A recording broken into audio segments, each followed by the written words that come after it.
All right. Welcome to Mission Critical Podcast, episode 13. If you are watching this podcast or listening to it, you are part of the resistance. All right. Here we are, episode 13, Mission Critical. Thanks to everybody for watching and continuing to watch. Tonight's episode, we still haven't figured out the title.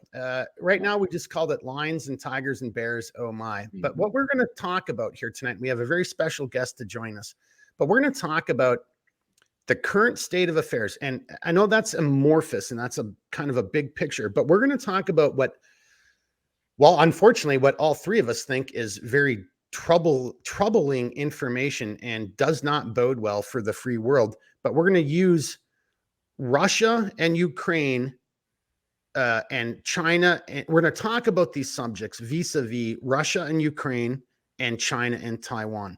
And so again, we don't really know how to title this. I think it'll become a little bit more clear. And I apologize for the lack of a definitive opening, but just look at everything that's going on in the world right now and start and take a step back, as we've tried to do in all of our podcasts, is to get you to ask yourself, what the hell's really going on? Why is it going on? And how does that pertain to me? And what can I do to be a part of the solution and not the part of the problem? And that's a little bit of why we have Welcome to the Party, Pal from John McClane of Die Hard on our ticker for tonight.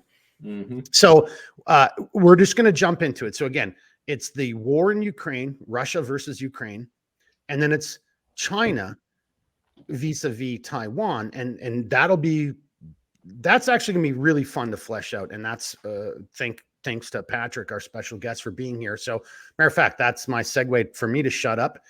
You know who I am. I'm Mark. If you don't know my background, go see the previous videos. And the other host for tonight is Redbeard. Yeah. We just actually talked shit about each other's beards, but Redbeard. Yep.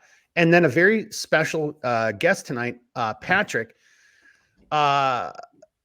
Actually, Patrick, go ahead. You say what you want to say. Tell everybody what you want to tell them about yourself and your background and why you're here.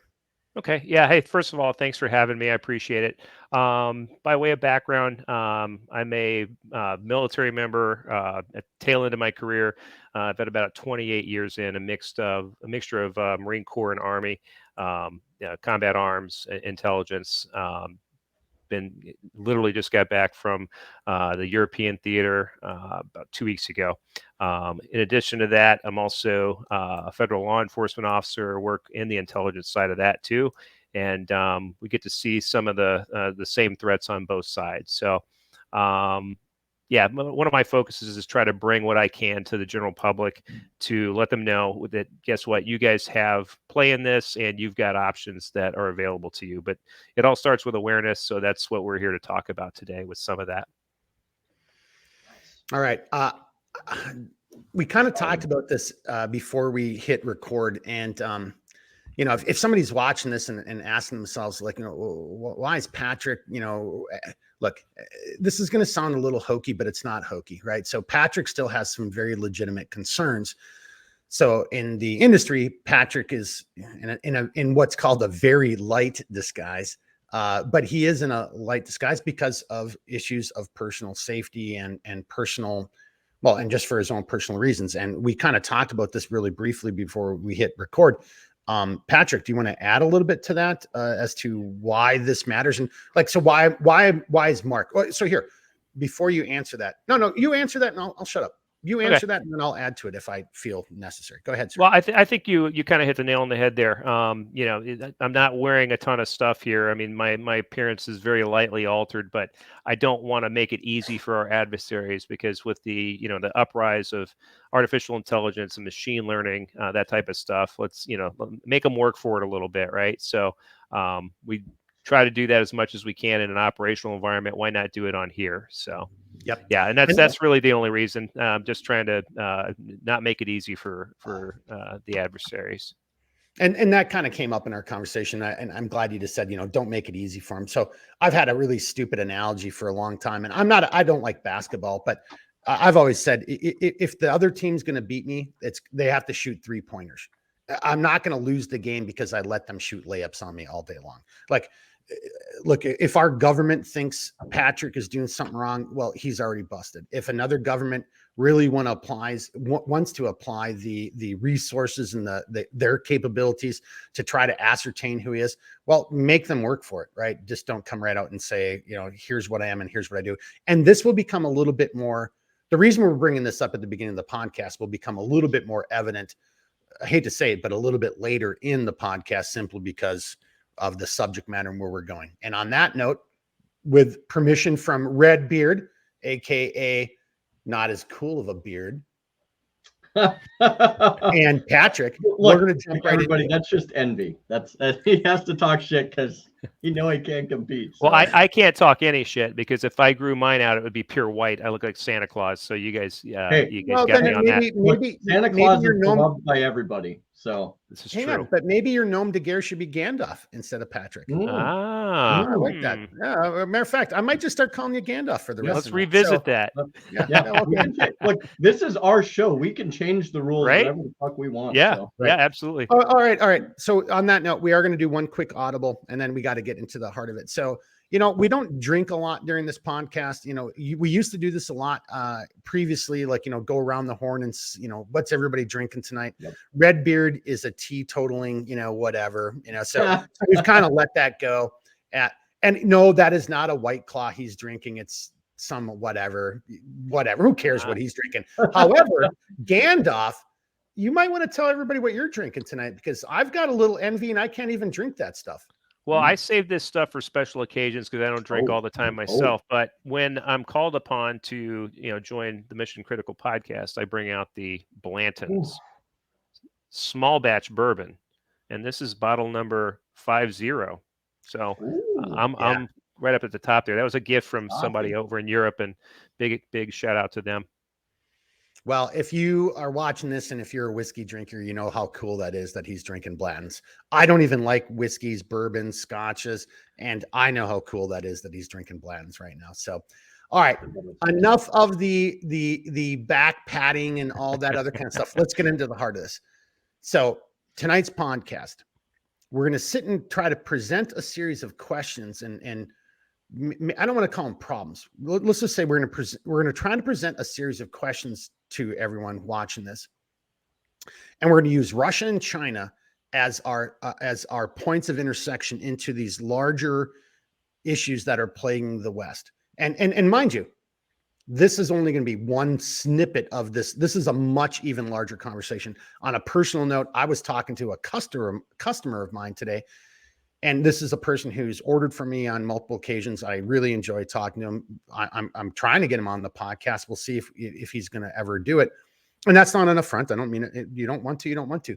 But I enjoy talking to this individual. And this conversation, like, what are you guys doing in the podcast, came up. And then he immediately knew where we were going. And he added so many other elements to it, which unfortunately have to be other podcasts, because we're going to try to keep this to, honestly, I don't think we're going to be able to keep this to an hour. I think this is going to be an hour, between an hour and hour and a half. We'll see how it goes. We're trying to do better. But without further ado, getting into it, we're talking about the state of affairs and how that matters to you. And we're going to use Russia vis-a-vis Ukraine and China vis-a-vis Taiwan as a point of intersection into what honestly I personally think, and I think both Redbeard and Patrick, aka Gandalf, also think, and I hope you, the viewer, after watching this, take a step back. If you want to challenge these assertions and these assumptions we're going to make, go ahead and do it, but back it up with fact.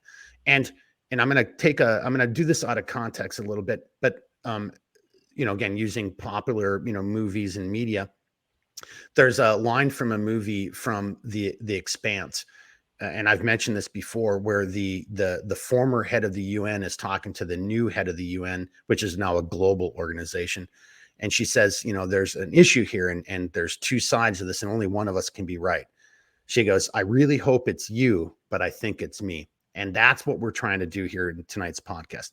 I hope 6 months from now, we're all watching this and we're all laughing our asses off about how wrong I am.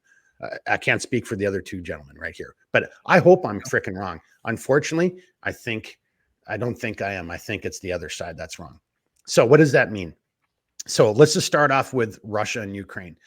My point of assertion is going to be very simple, and then I'm going to shut up and turn it over to, everyone else. So here we go. Now we're jumping into the heart of the podcast. I'm a product of the 80s. I was in the military in the 80s, the height of the Cold War. Somewhere over on my coin rack, I've got a Cold War coin for just being a soldier during the Cold War. I remember going to Fold the Gap, and I've said this in a previous video. I remember going to Fold the Gap and saying, oh, this is where my bones will lie until the end of time, because this is where I'm going to die. Like, there is no escaping this. And this is, and I don't mean that in a morbid sense.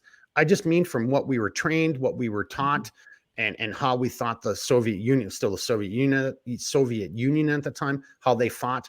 And all of that, that's deeply ingrained into the fiber of my body, my being, right? This is how the Soviets, now the Russians, this is how they conduct warfare. Then I look at what's been going on in Ukraine for the last couple of years, and Redbeard can attest to this because we've talked about this ad nauseum. I watch these videos and I'm like, this doesn't make any sense. This is like, that's not even combined arms warfare. What in the WTF is going on here? So my contention, and then I'll turn it over to these guys, is like, I beg the question to everybody watching this, and I'm not being an apologist for Putin or Russia. I'm not, that is not the point here. But we were all led to believe that the Russians, the Soviets, they had the style of warfare. They were these juggernauts. This is how they did things. And they were maybe not as good of masters of combined arms warfare as we demonstrated that we were in Gulf War and Gulf II, but they weren't chumps.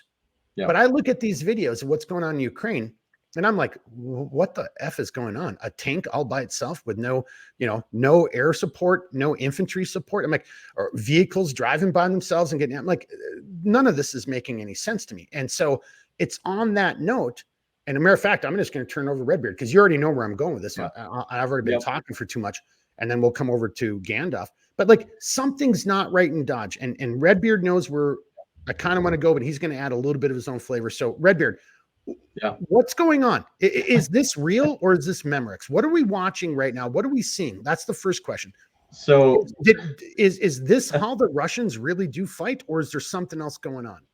So I think there's quite a significant picture that provides nuance to this. Well, first off, I would encourage people to also look at how they fought, back in World War II and so on and so forth, because it is relevant. But I think if, Mark, you're talking about the Cold War, and you look at, the preparations for fighting in the Cold War, and then you look at how they're fighting today. And I think NATO and in particularly the United States have this preconceived notion of like, for whatever reason, they're obsessed with this idea that Russia is stuck in this Cold War style of fighting. They can't get over this idea of like, oh, like Russians can't adapt. They can't improve. They don't know how to do this. They're inferior. They use shitty weapons from like 70 years ago or whatever the case. Like they'll run out of ammunition. And so I've followed this from when the whole first phase of the invasion started all the way to today. And I've watched several videos, and I don't think anybody's going to dispute the fact that initially when you saw them go forth and they made their initial push, like it was kind of a mess. There's nobody that's going to dispute that. But then you start looking, you fast forward 3 months, you fast forward 6 months, then you fast forward a whole year, and then you go to 3 months ago and then to this point. And what I think is interesting is you've seen a level of adaptation both by the Russian military and how they carry out their defense and moreover their assaults.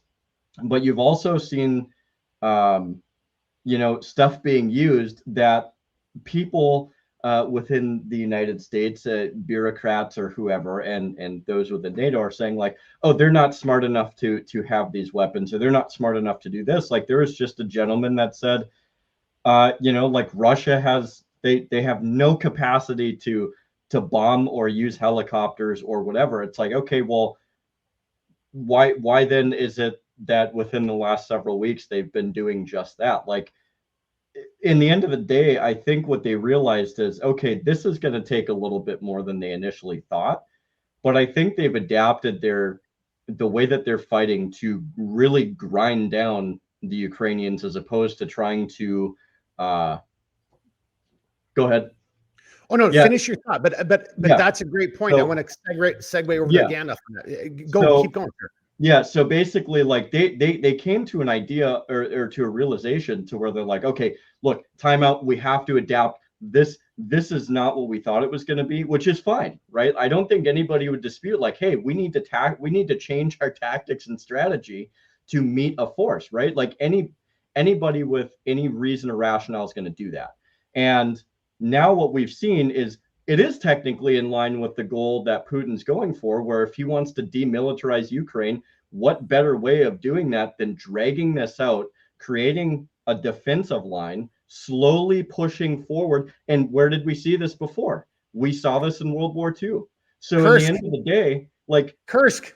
Yeah, in the end of the day, what they have done that nobody wants to admit to is they've combined modern warfare with an old way of fighting that actually is advantageous, but they're supposed to be out of ammunition like 18 months ago, right? So it's like, All right. Time out right there. Let's bring it over to Gandalf. No, we're obviously going to do at least 2-3 circles. Yep. So great point. Let's let Gandalf or Patrick. Yeah. I like Gandalf actually. Gandalf is awesome. I'm flexible.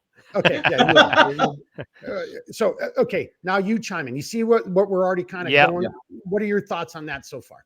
So right now, so we've got, and I don't disagree with what Redbeard said. But one of the things that we've seen with the Russian military is that I think that we did attribute a lot of capability to them that we're not actually seeing play out on the battlefield. That might be for a couple reasons, and one of those reasons, and I don't really subscribe to any conspiracy theory type stuff, but what I do subscribe to is a little bit of money and greed with folks. So when you've got like a military industrial complex like we do, and they have one as well that keeps them armed and everything, it behooves you to make the enemy always look like this ominous figure that you're going to someday face. So guess what? You keep all your stuff up. You keep your people trained. Here's this weapon system. Here's that weapon system. Here's the latest and greatest. Now this is being phased out. So on and so forth. In the Ukraine theater, when we started working directly with the Ukraine military, training them, equipping them, and basically giving them guidance on what to do, what we started to see is that Russia wasn't throwing the best and brightest out there. They're throwing conscripts, they're throwing like their lower enlisted, and let's face it, experience matters. So, like I said, like to be able to adapt, that really makes a huge difference. We learned that in a painful way in different times during GWAT, the Global War on Terror. So that was a constant struggle we were trying to chase on our end, was like, hey, let's take the lessons learned, let's implement them so we don't keep repeating the same mistakes. Russia's in that trap right now where they're not really doing that. They're slowly starting to adapt, but they're still, using the conscripts. That's why there's such a heavy emphasis on the Wagner group, right? Because these guys have experience, but then again, they're also kind of like a little bit outside of like the regular military control system. On the Ukraine side, you're basically taking people out of a neighborhood saying, hey, guess what? You guys are going to be a platoon now, and trying your best to give them some type of training and then throwing them out there, right? You're trying to equip and train, equip, train, and then employ them. The problem with that is they don't adopt the same leadership strategies that we do. Like when you go through a military, academy, or you become an officer or a senior NCO, what have you, you're trained in succession of command, troop leading procedures, military decision-making process, mission command, all of that. They haven't adopted that. They haven't had time to adopt it. So it's not their fault, but now you've got commanders that know the battle plan, but the guys on the ground that are executing it don't know it until they're told to go to a certain location and execute task A, B, or C. And then when they lose, communications, well, that causes major problems because they don't already have the plan. So it's all ugly right now. And so I don't want to go down too much into the actual war fighting aspect. I don't think that is the intent of tonight's podcast, but Gandalf, as you brought it up, though, I think there are, even though the media in the West as it relates to Ukraine as being so sensorial. But there are leaks and there are stories coming out of exactly what Gandalf just said of this is well, and see, look, now I'm putting my spy cap on. I'm just a civilian cap off. I'm putting my disinformation spy, whatever you want to call it, cap on. And some of the stories that are coming out tie directly into what Gandalf just said. And that's the excuses that is being used. It's like, well, these leaders don't know how to communicate to their subordinates. So if the chain of command is, interdicted or broken, in the American military, all the way down to private, that private knows the plan and knows how to carry out the ambush and how to, conduct the operation in the absence of his sergeant, that type of thing. We're getting these assertions that, well, that's just not the case with the Ukraine military. Is that truth or is that propaganda? I don't know. And that it's a very interesting topic, but we could maybe, hold that off to the side, because I think what both of you just brought up and where I'm trying to steer the conversation in a certain direction is, so what does that mean? So, in either case, what Redbeard just said and what Gandalf just said, they're not necessarily complementary comments, but they're also not divergently opposed or diametrically opposed. So I'm going to come back. I'm going to go the opposite direction. I'm going to come back over to Gandalf and then down to Redbeard, because what do you guys think? So is it as simple as what you just said, or is there, I'm kind of challenging you on the spot. Is there a different nuance, or is there something that we're not thinking about that's explaining what's taking place? And both of you brought up, the Wagner group and other, in decision making and in the chain of command and communication. I know I'm kind of throwing this out there. I'm fishing for a little something. I want to see what you guys say. Let's bring it over to Patrick first. Okay, to talk about as far as what the Russian military, where their shortcomings lie, a lot of it has to do with not implementing lessons learned, and then the equipment piece. You would think we were led to believe, hey, they're a near peer and they have all the stuff that we have. Not the case. So night vision is a thing. So they're kind of stuck. They have it. They just don't have as advanced stuff as definitely as we have. And then I don't think that the Ukrainians have been really fully dialed into how to use night vision either, because that would change that part of the equation. I don't know if Mark, if you were kind of leading towards the strategic side. But go back to the tactical point you just made, and just to, not saying that you're right or wrong, but just to challenge you, like, if the Ukrainians aren't dialed in with night vision, then what kind of equipment have we been giving them? We're giving them all of our state-of-the-art equipment. So I'm just throwing that out there to say, is that true what you just said, or is that in a general umbrella type of statement true, but at the ground level, the tactical level, it's not true? Because, dude, all the anti-tank systems we've given them and the armored vehicles we've given them, that unless we're like stripping out all of our night vision capabilities, then that wouldn't be true. Yeah, I haven't seen a lot that shows that they've been effective at night operations or any limited visibility type stuff. And I think a lot of that goes to, there's groups of people that get trained. It's just like anything else when you're watching this stuff on TV. Oh, so many Russians were killed. So many Russians were killed. Well, how many Ukrainians or people fighting with them were killed? That doesn't get reported as much, right? Because we were trying. The media is trying to, and the government is trying to paint some sort of a narrative. Well, what you lose with that is you've got a lot of time, energy, and money invested into training these, like what I referred to in the beginning as like neighborhood platoons. You actually get them to where they're semi-capable, but then without that command and control, because they have the same thing. I don't know if it's an Eastern European mindset or what, but they're not really good at mission command. So when those guys go there and die and the attrition happens, now all that time, energy, that we've blood, money that we've put into making them capable, we got to start again. We're right back to the start, and that's the concerning thing. At some point, we don't have limitless pockets, right? We've got to maintain our own material, supplies, and weaponry for our own defense, which that's the most concerning thing to me. None of this is scripted. That was awesome. I'm sorry to cut you off, but I need to turn it over to Redbeard. But before I turn it over to Redbeard, see, this is slowly getting back to what I think my ultimate point is, which might be different from yours, Patrick, and yours, Redbeard. But Patrick, to your point, so, when I was, in uniform and this was our main adversary, one of our main objectives, if we possibly could, is like we learned the difference between an actual combatant vehicle and a command vehicle. And I know that to the layman, you'd be like, well, what does that mean? Well, there are distinguishing features and marks. And our focus was always on the command vehicles because of what Patrick just said, because we could break up an operation. It's much more difficult doing it to the American military and maybe to other Western militaries. I've trained alongside of a bunch of them, and I think we are very unique in this. But, again, if I'm the PL, the patrol leader, the lieutenant, which, again, it doesn't have to be an officer, it could be a senior NCO, but if I'm the guy in charge and I get killed, the next guy below me knows how to carry out the mission, and the next guy below him knows how to carry out the mission, and so on and so forth.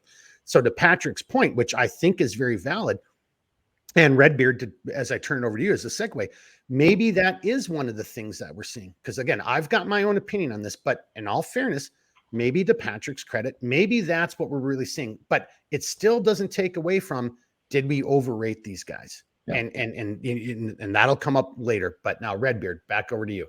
Yeah. So I think it's always important that when we examine this situation, I want to point out that if you look at, so I highly encourage people take the time to listen to like Prigozhin and Putin's addresses in particular. And the reason I say that is because if you listen to how they address situations, especially as it pertains to their opposition, as opposed to Zelensky or any of the military individuals within the Ukrainian military, I've noticed a theme that Prigozhin and Putin in particular whenever they talk, they focus primarily on typically the mission at hand, what's happened, what's going on, and they don't sit there and waste time denigrating or talking an overwhelming amount of shit about Ukrainians. As a matter of fact, it's quite the opposite. They have both admitted that, look,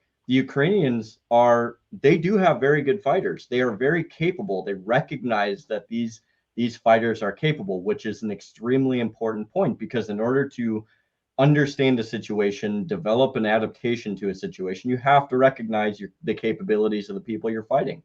And I think that's important, especially as it pertains to Wagner and down the, as we go into this, I'll touch on that. But I think that's also where you start to see some of that adaptation is, look, like clearly you need to have some level of respect for the people that you fight. That being said, you look at the opposite of that, and not only as it pertains to the Ukrainian regime or government, but also to NATO and the United States, they're stuck in this idea that, these people are incapable. The Russians aren't good at what they do, or you have this overwhelming aura of just this limitless supremacy that tend to be held over the Russians, because they're like, oh, the Russians didn't, they haven't trampled a country in whatever. Well, again, if we look at the goals, or at least the stated intended goals of what they went in there to do, one of those was to basically demilitarize Ukraine. And what's one of the most effective ways of doing that? To wage a war of attrition against a country that basically can't stand on its own. It relies on backers. And one of the articles one op-ed that was put out through several articles was the United States basically being like, dude, like you guys have to show us results, because if you don't show us results, we're turning that faucet off. Whereas Russia has essentially switched to a wartime economy, which is very advantageous to them. And I mean, there's a lot of different things, but it's like, you're also not to go back to the idea of like Russia doesn't have an active Air Force currently interdicting in these things, but it's like, dude, these are the same people that literally took stuff from the Cold War, like bombs from the Cold War, put fins on them to stabilize them, and they created a smart munition out of something that was considered outdated. So these people aren't stupid. They're not incapable. And if you don't mind, pause right Yeah. there, because I want to get Gandalf. Yeah. I almost called him Graybeard. I got Redbeard and Graybeard. But I want to get Patrick's opinion on that, Mhm. because so look, to your point, and we're Yeah. kind of going down a slight rabbit hole here, but when you're talking about the adaptations of munitions to a more modern form of warfare, Mhm. so I'm not trying to say look at me, but like this is what my background is. This is my formal education isn't exactly this. And if you look at the history of precision guided munitions and how it Mhm. came about and you know, Jeremy, to your point, that's exactly what it is. You can take a dumb bomb and turn it into a smart bomb. You know, Yeah. like a smart bomb, you know, so Mhm. again, without getting into the nuances of that, but now over to Patrick. So you had made the statement earlier that that you believe, in your opinion, and I'm not saying it's wrong. I'm not criticizing. I'll be right I'm back. just Too. asking you to take. Yep. Redbeard, right go back. ahead. I'll be right back. Oh yeah, okay, yeah. Yep. I'm going to turn this Yep. into Patrick in a second anyway. So, but you know, to Redbeard's comment, you know, because you were saying, hey, you know, we did overestimate these. Now, I'll just say this, and then I'm turning it to you. I remember one of my last times in uniform. What was that? 6 years ago, something like that. I remember, you know, and I'm a company commander at this time, and if you know, for an infantry company.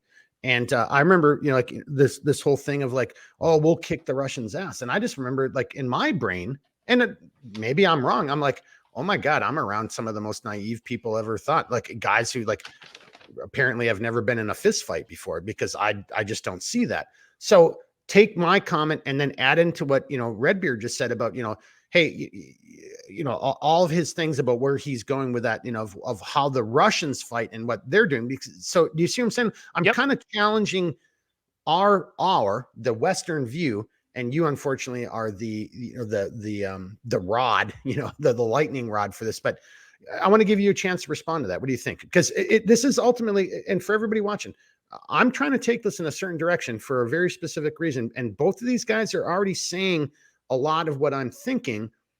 We just haven't spelled it out yet. So on that note, gray beard Patrick. All right. So I'll say this: as far as the Russians go, you know, I don't want to paint the picture that hey, they're idiots. They're not. They're not throwing their best out there, but that doesn't mean that they're not doing everything that they can. The Russians have always adopted a hybrid warfare model, and when I say that, I mean it's just, you know, it's not just hey, we're just going to go out there and push and fight and fight frontal warfare. You know, line people up to die and just keep them coming. That's not the case. Although they do have that capability, just basically in numbers. The mentality is kind of there, Yep. but you know, so what we're seeing the use of drones over there, drones dropping small munitions and stuff like that. We're seeing them trying to adapt. They're trying to use, you know, counter sniper operations. They're doing everything that they can. And you know, that's Was that one. a figure? Hang on. So was that Yep. a figure of speech, or did you use those words intentionally? Do you Which think one? they're doing everything they can? Is that again? That's a figure of speech. In I'm our saying language. the people on the ground. So here's the rest of doing everything they can. The Russians have also, in that hybrid model, they have always done like information operations. They've always done disinformation campaigns. They combine that with espionage. There's I don't know if you guys have heard of what's called reflexive control theory. So that concept would be like, okay, Mark, I'm coming. You know, I understand that me and Redbeard, we're of the same mind, and you've been doing nothing but oppressing him. So guess what? I'm going to park my tanks right outside your house just to make sure that Redbeard's not being oppressed. And then once all that's taken care of, then I'm still going to stay in your place and say, okay, yeah, we're just going to stick around for a little while. And now it's time for diplomacy to kick back in. And it's like, you know, trying to conduct diplomacy with a gun pointed at your head. So it's, you know, it's that type of, you know, Well, so that model, I've never heard that phrase before, strong but arming. that's been the Soviet model since almost day one. Yeah, kind yeah, of, Transnistria. They kind of tried to Hungary, Czech, pull the same thing in Yeah. Ukraine in 2014. They had their puppet in there. You know, they utilized their police and military. They were influenced that way. I mean, it's a thing, and that's still kind of happening. Not into that level, but they still run the operations all throughout Europe to try to take away the will. The other thing that the Russians have always been proponents of, and I know that we talked a little bit about this before he came on, is sabotage operations. So, if you are fighting a proxy war against Russia, well, they're not just going to stand there and take it. So now you've got this, you've got an incredible number of people that have fled Russia, claiming to not want to take part in the war. Which, hey, a lot of that is legitimate, right? So they're coming to the United States, they're claiming asylum. Oh, I'm fleeing because my family's going to be killed if I don't go fight, and I can't fight the war. Yada yada yada. Well, it would be very easy to slide some like actual operative type folks in there and make that same claim, and now you're in the United States with a legal status. And let's face it, there's not enough manpower or resources to check up on what these people are doing. So you've got that. You've also got, the Chinese are all over the United States, like in our universities. It's a recipe for disaster. I see the timeout. No, I don't want you to steal the thunder. And I'm smiling, and God bless you. I'm high-fiving you from northern Minnesota. This is, I know, and maybe this is the wrong way to do it.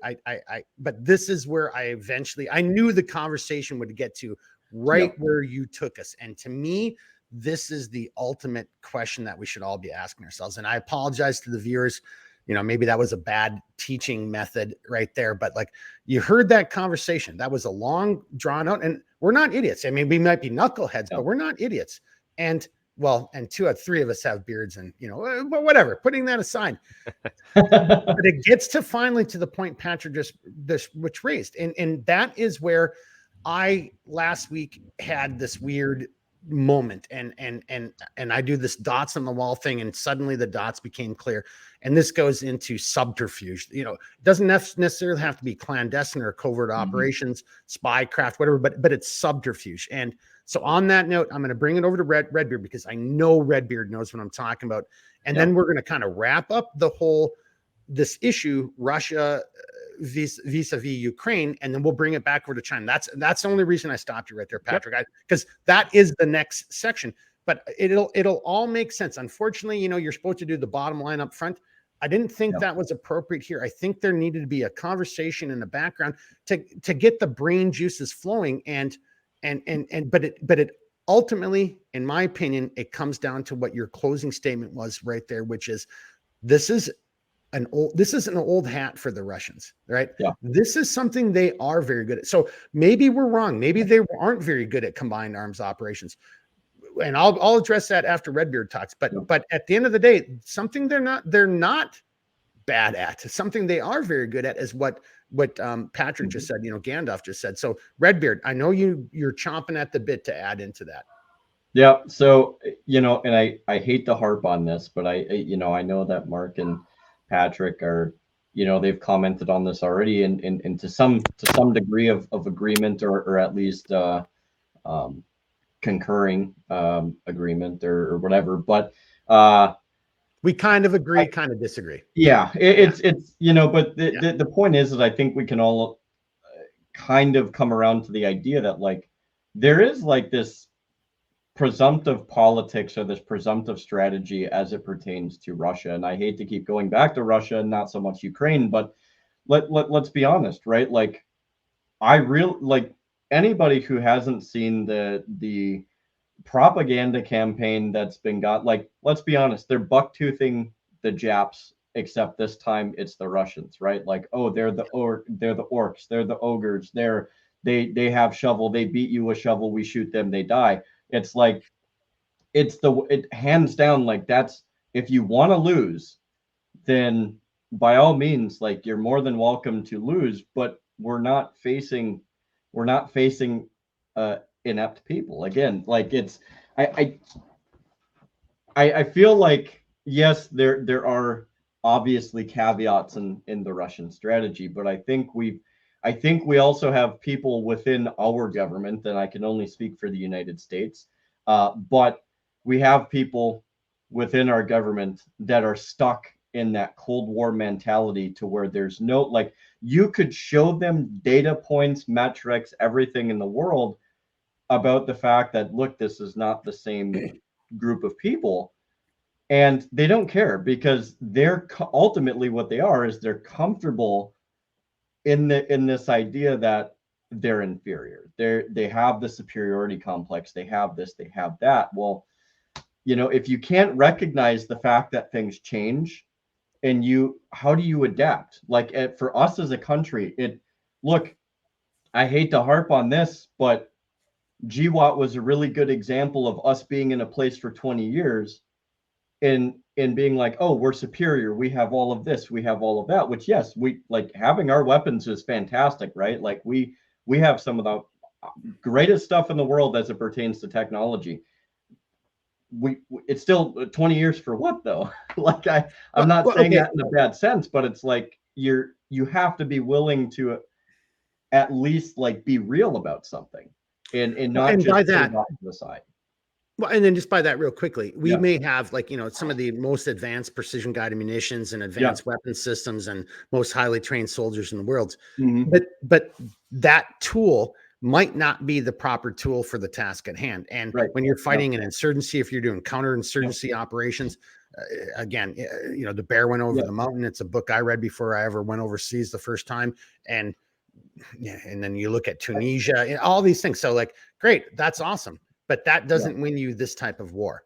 Right. So, go ahead. No, yeah. And I was just going to say, like the thing of it is like, I try to look at this from a very objective or at least a full sense of the way in terms of evaluating what's going on in Ukraine. Like Ukraine, there are a score of military personnel in Ukraine that are not inept. Like they're very good at what they do. They've been doing it for a long time.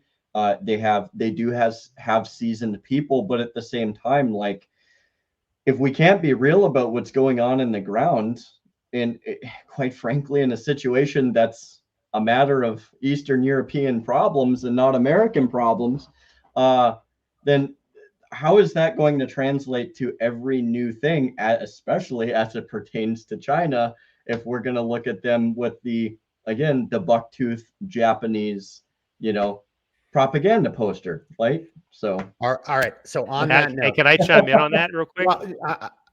Well, yeah, go ahead. I'll go. I think I'll go in the direction that you want us to go. But as far as what Redbeard just said, don't go in the direction, but go in the direction you want to go. I mean, this isn't, take it away, man. This is a conversation for everybody. But I just want to throw this out there before you start speaking.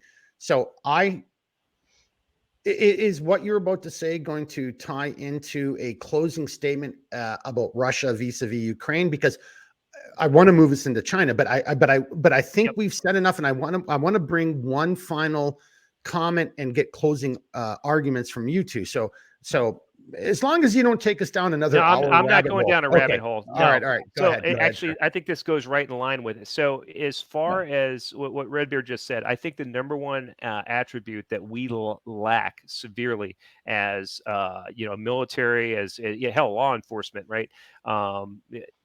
Homeland Security, all of this, we do not possess the ability to be adaptable, which means responding to change in an effective way, taking the cues, taking the lessons learned, and then, moving that into a direction where we can be effective. For 20 years, we fought terrorists, right? And terrorists they're not, even though they were state sponsored, we weren't fighting large scale combat operations. We weren't dealing with like intricate, espionage networks, stuff like that. I mean, you can make the argument that the Iranians did. That's fine. But now we are in a completely different, battle space and time in history. And are we up to the challenge? Right. So with the Chinese stuff, I mean, we've got, people that have been doing nothing but Homeland Security and law enforcement for almost 20 years or over 20 years. That's all their careers were. Now all of a sudden at the tail end, you're asking people to focus or to pivot and change and deal with something that they don't understand. That's adaptability. That to me, that's the sign of a professional. And I think that's the one thing that anybody that's a listener can probably implement if they haven't already into their lives, or just the way that they look at problem sets. So anyway, but yeah, that's something that we're not really training to do. So but guess what? The fight's going to come to us, so we better figure it out. And it's already here. Well, so God bless you. I'm glad you did that, because that's exactly where I want to go for the ending of just this segment right here, which is the fight is coming to us. So here, again, if if I would have used a different like training, method, I would have put this up front. But here's my ultimate argument. It's one of potentially only three things. Maybe there's a smarter person come up with the fourth logical way of defining this problem. But here's what I've got in my brain.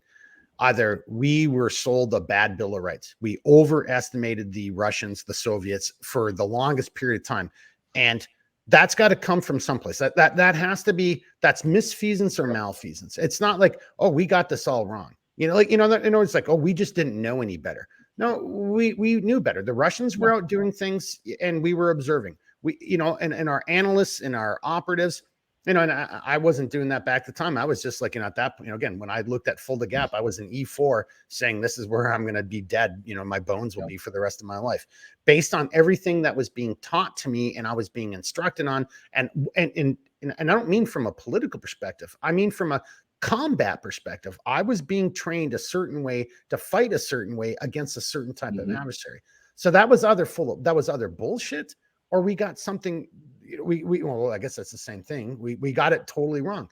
And that begs the question of, did we get it wrong because we were stupid, or did we get it wrong and that's just the bill that was being sold to everybody? Because misfeasance, malfeasance.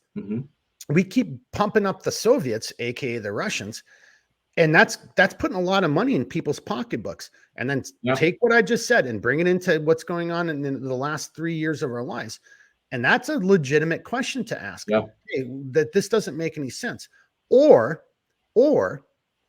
it's kind of a hybrid. We kind of got it wrong, or it was correct at that time, but what we're seeing right now from the Russians is different from what the Soviets were capable of back in the 80s and 90s. That's a distinct possibility. I totally leave that open.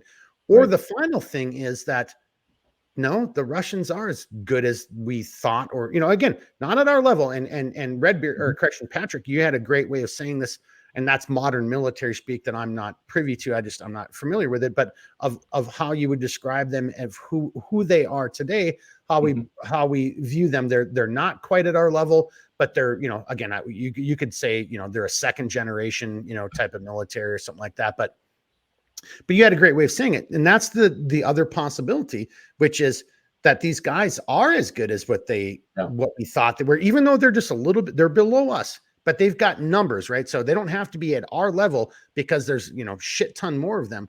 Or this is all a big misdirection. And that's what something Redbeard had cued on and said earlier, which if you look at your history, the Soviets and the Russians are very good at misdirection. And matter of fact, Gandalf, you even made a similar point, right? So that's my final comment.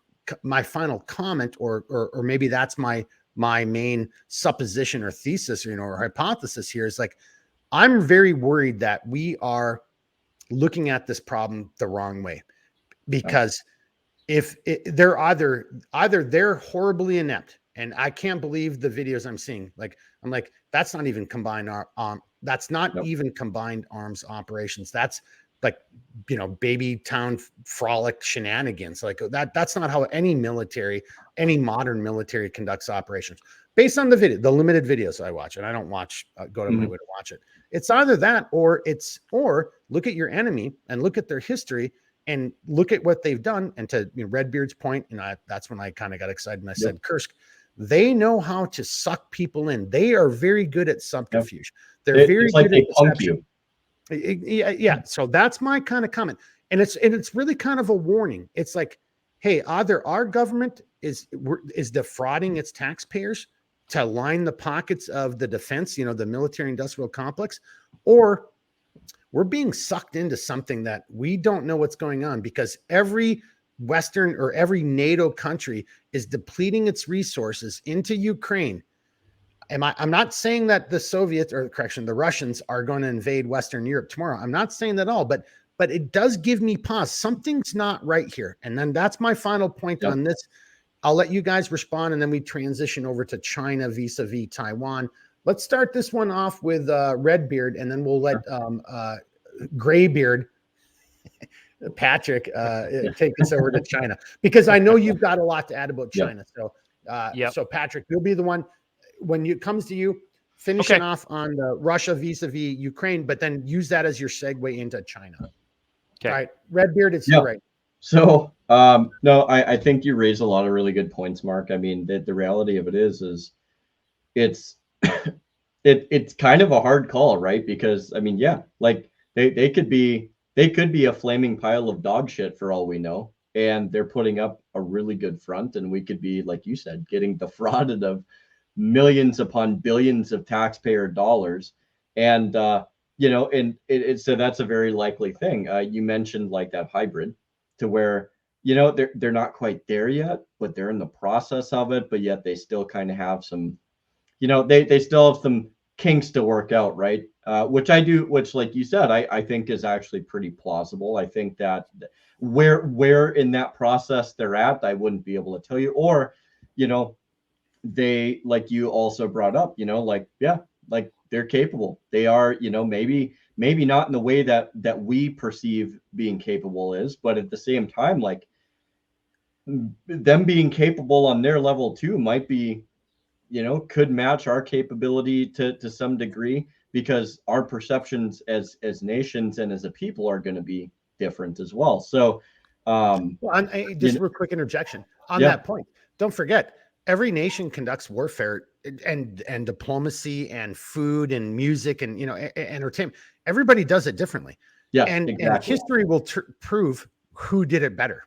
There it is. I mean, you know what I'm saying? Yeah, and it's just because we do it this way doesn't mean, and if Russia doesn't do it our way, doesn't mean Russia's horrible or bad. You see what I'm saying? Exactly. No, and that's extremely important to point out, because I think for a lot of, God, and I hate to even say it this way, but for the West supremacists, the people that find that the Western way of doing things is always supreme, no matter what, unquestionably, it's like, okay, that's fine, but you're also not willing to acknowledge like the faults or the chinks in our abilities. Yeah. And on a final point, so you mentioned, the one guy that drives his tank out there, and it's just do. But what's interesting is, so the Russians right now, they do have a layered defense, and I believe it's like 5 layers deep, at least is how you would look at it on their battle map, if you will. The whole first layer of that, they have openly admitted, like, no, yeah, these guys are conscripts, or they're new greenhorns. They're not meant to literally stay there and like stave off the Ukrainians. They literally are there as a reactionary, like, hey, they're coming. We just want to let you guys know we're going to fall back from our positions after we make a brief contact.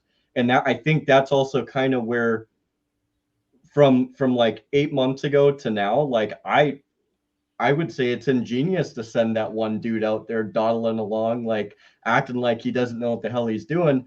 And then boom, they rush back to that second defensive line. You have guys that are like, oh, we got these guys on the run, so let's follow them. And to, Patrick, to your point, that's where command structure comes in, to where a guy who's been seasoned and like understands that, they're like, no, like we're not going in there. And if we are going to go in there, we need to rain down some form of artillery or cover before we do that. And there was a battalion or a new unit that was purposely made. They're all NATO trained guys. When they attacked the lines within the last week, they got the shit kicked out of them, because they did exactly that. They hit that front line, they over penetrated. And again, like, and it's not that these guys are stupid. I'm not saying that the Ukrainian guys are stupid, because they're not, but it's, you have this idea to where, like, okay, we should have recognized this and we didn't. So where is that, so I think I do see a lot of caveats, but I also see a lot of nuances in this. So I think that's where people have to really like take the time and objectively look at this, right? So that's where I'm going to end it. Like, I think there's a lot out there. So, and I follow this to probably to a detracting point, but no, I love history though. I really do. So look, we say train to standards, not to time, but we also don't want to. But all three of us, for everybody watching, we acknowledge this is an easy 3 to 5 hour conversation, and so we're trying to be as concise as we possibly can. But there's so much information, there's so much to discuss here. But to Redbeard's point, I mean, I don't want to put words in your mouth, but it does beg the question of, is this a trap? You know, to use the Colonel Akbar, it's a trap, you know, from Star Wars. So bringing it over to Patrick, dude, the Russians are masters of this. Again, you know, everything Redbeard just described, that's the cursed assailant from World War II. And we're seeing it right now. So all I'm trying to get at is to challenge people to say, hey, something might not be right here. Like we keep being told X, Y, and Z, but I'm looking at 1, 2, and 3. So Patrick, so give us your final thoughts on Russia, you know, vis-a-vis Ukraine. And then honestly, we're just going to let you talk. You know, you wrap it up.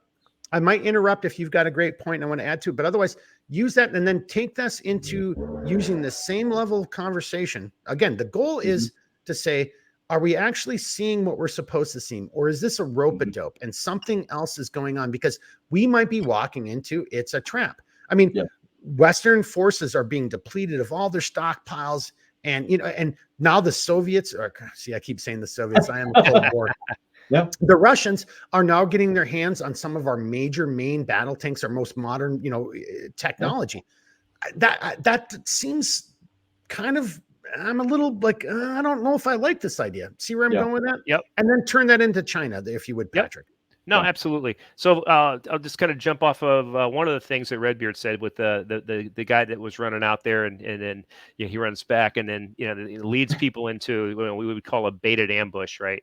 So yeah, definitely. We'll start off just kind of like, I think this is kind of a decent framework to like move into the next segment is the acronym DIME. Right. I don't know if how many of the listeners know, but DIME is something that the military and the government use, and it's different forms of warfare. Right. Diplomatic. Right. You can negotiate things without loss of life. You can make treaties and stuff like that. Diplomatic. Information. We talked about like how we look at certain things, but look at our own country. Look at how we fight with each other. Look at how everything is like divided amongst like party lines, or hey, do you believe in trans? Are you a transphobe? Are you whatever the cause of the day is? There's this constant thing. So you've got information warfare that's being pushed on us by bots out of both Russia and China and North Korea, and you could probably throw some Iranian influence in there too. Military. I don't know. I would. I mean, I can't venture a guess because I'm not Russian and I don't.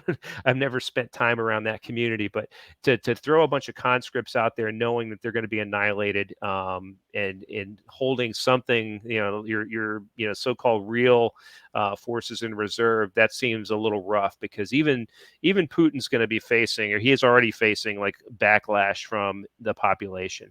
They're it's not like the United States, but still, he's facing some of that, the military side, and then the economic. But back to I'll go to the diplomatic. China has inserted themselves in trying to negotiate the peace process. China, the country that's committed so many atrocities, it's not funny, and actively engaged in all kinds of we're in a Cold War with China. They're the ones trying to do that, so they're trying to step up on the world stage as a leader, and it also behooves them on the military side to keep supporting the Russians, so that we empty our pockets, so to speak, by supporting the Ukrainian side. Because what does that do? You can't cover everything all the time.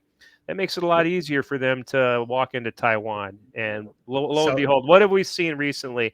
We've seen once again they're flying by our ships, they're blocking our ships, and I mean they're showing blatant signs of aggression. That's not just willy-nilly.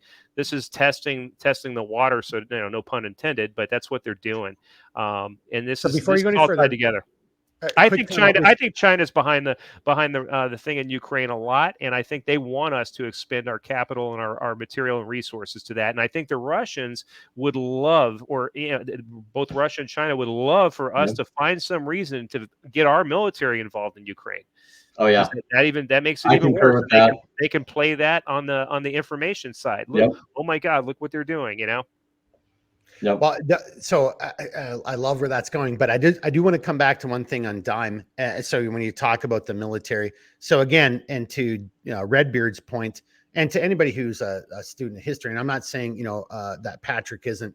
I don't mean it this way, But I will say, if you notice, Patrick has used the word behoove a couple times, and that's a very modern military like thing. Such a You've got to have saucy that word. in all your, you know, I'm your institutionalized. so I am giving him a hard time for that, you know, and that's, I can give him shit. We've known each other for a long time. But on a serious note, you know, when we look at military operations from our perspective, vice and other countries' perspective, that is, you know, a Sun Tzu. I mean, that's a failure right there. And I'm not saying that you failed, Patrick, but I'm just saying it's like, and to Redbeard's point, more often than not, and unfortunately, as a negative to us, we always look at the world through our Western lens. We look at it through our American lens or European lens, English, whatever it might be. And to this point, historically speaking, the Russians have never fought wars. They've never conducted warfare the way we conduct warfare. Again, nations, civilizations, tribes, however you want to phrase it, they fight wars the way that's inculcated in their upbringing, their heritage, whoever they are. So, you know, to your point, when you're like, oh, well, you know, this doesn't make sense. I'm like, no, it actually makes sense because you don't really care. Like, you know, I think modern Russia is changing. Again, you know, Patrick, to your point, I agree with you. I think modern Russia is changing, but it's still old Soviet Union. They haven't changed enough to where enough of the population is going to say, oh, you can't just throw our children out there to be cannon fodder. No, they actually still can. And you know, in America, I mean, if we were found out, like, you know, you just sacrificed the 24th Infantry Division because you wanted to see what would happen, people would be fucking furious. That's not the case in Russia or China. That's all I'm trying to say. I still think in this modern era, that is still not their vision or version of warfare. And I still don't think there's enough political, you know, punches to the face, political at the home front, politically speaking, ramifications for those type of that style of warfare. It's what they're used to, and they still get away with it. That's all I'm trying to say. If I can just make a quick point to that, Mark. But I want to come back to China because I don't think Patrick's wrong. That was a good segue. And this may to some degree also factor into China too. But you and I have talked about this before. Whether it's something that's historically impressed upon a people of a country, such as, like, say, Russia or China, which, I mean, I understand that there's a lot of especially as it pertains to China, with how blatant their authoritarianism is and their human their crimes against humanity. But when you look at, you know, Russia or China or whatever, like, they have one thing to many degrees that we don't, and it's some semblance of a national identity. So, you know, like, we're so concerned about, like, oh, like, where's the next gay pride parade going to be? We need to be this, or we need to be that. Why, when did we stop being American? It was being American that made us a formidable force. The Russians know who they are. They're Russian. They will die Russian. They will live Russian, whether it is in the worst times or the best of times. And I would say that's the same with the Chinese. They have an identity, and we have an identity crisis. So, and I would say that's by design, because of the information warfare. It shows that it's effective, and we're going for it. So the average citizen needs to, I think, stop engaging in battles with somebody you think is on an opposite side, and realize, hey, that might just be a bot, or that might just be some dude doing his shift in a room on a computer in Russia or China or whatever. So Well, or the other side of the coin is that might be somebody who's sharing a foxhole with you in 5 months from now. Right. I mean, like, so even if, and what I'm trying to say is it might be a real person, but that real person is your fellow countryman. So I love where you just did that, Redbeard, because what came immediately to my mind, and you almost saw me doing the timeout, and then I brought my hands inside the I was like, I am going to make this point. But you just did it. And what came to my mind immediately, and what was this, 6 months ago? This was a big thing 6 months ago, the recruitment videos. Oh my God. Yep. You know where I'm going. Oh. And no, it was funny. Patrick is kind of looking at us with blank eyes. Maybe he was, overseas, and I know you're. No, I know all about that. And I've actually got something to add. I just don't want to take up too much time. But well, let's just talk in a sidebar for a quick second on this, because it goes to the point you were both just raising, and which goes to what I think, what I was trying to raise. Warfare is cultural, right? It is who you are. Look at their recruitment videos that they were putting out, 6 months ago, as to what we were putting out. Like, it's a completely diametric. I mean, you couldn't be more opposite sides of the spectrum. Like, war fighting is war fighting. And we're doing things. And look, the CIA's guilty of this. Everybody, every aspect of our government, the things that are actually only designed to be there to keep us safe. Their version of safe is inclusivity and all these other things, where the enemies are like, it's about killing the opposite side. It's about war fighting. You're gonna go Redbeard's beside himself. Okay, go ahead, and then we'll bring it over to Patrick. And there's Emma and her two mothers, and then you have the Russians that are like, you're gonna be the hardest guy out there. You're gonna go and get some, and you're gonna get the job done. And Emma's like, well, I really am interested in information technology.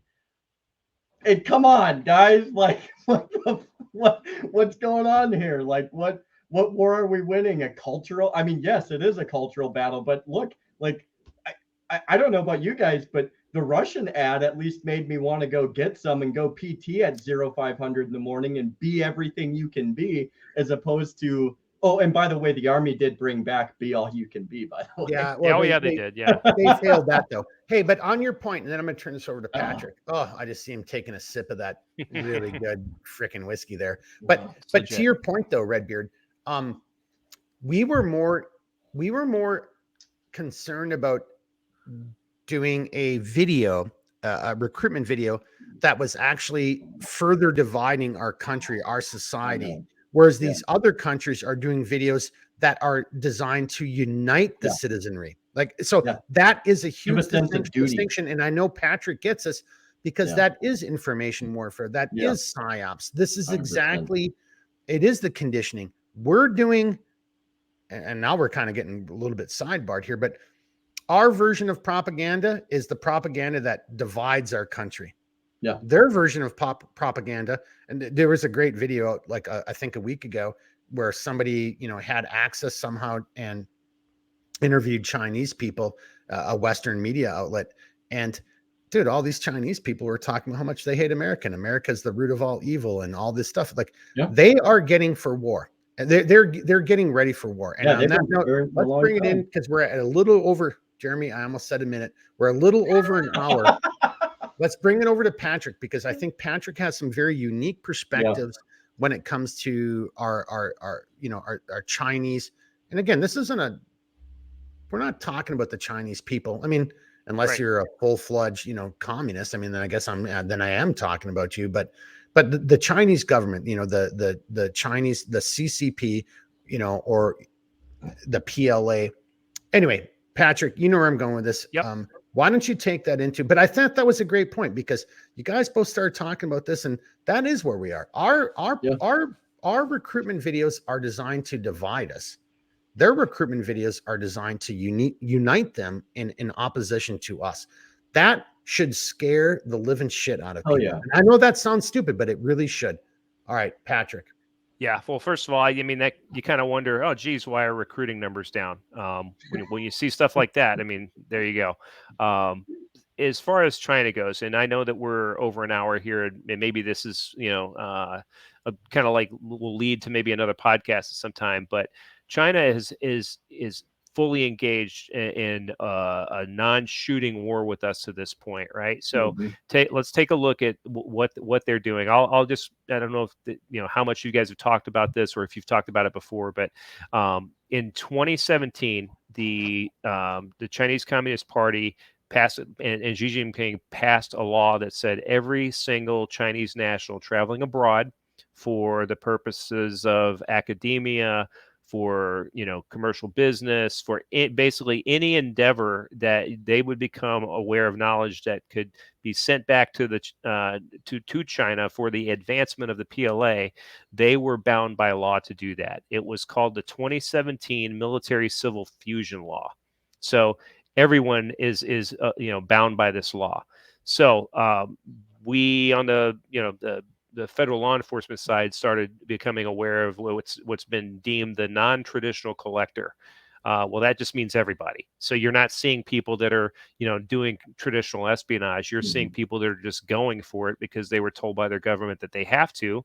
And once they return back to China, there's no hiding. It's a surveillance state. So they know where you went. They probably sent you there, and you are going to give them that information. This is being done in our universities. It's being done in our corporations that do, any type of STEM stuff or, electrical advancement, our national lab systems, everywhere where science and technology, research and development, anything that could advance their military war machine is being targeted. Well, so that's one.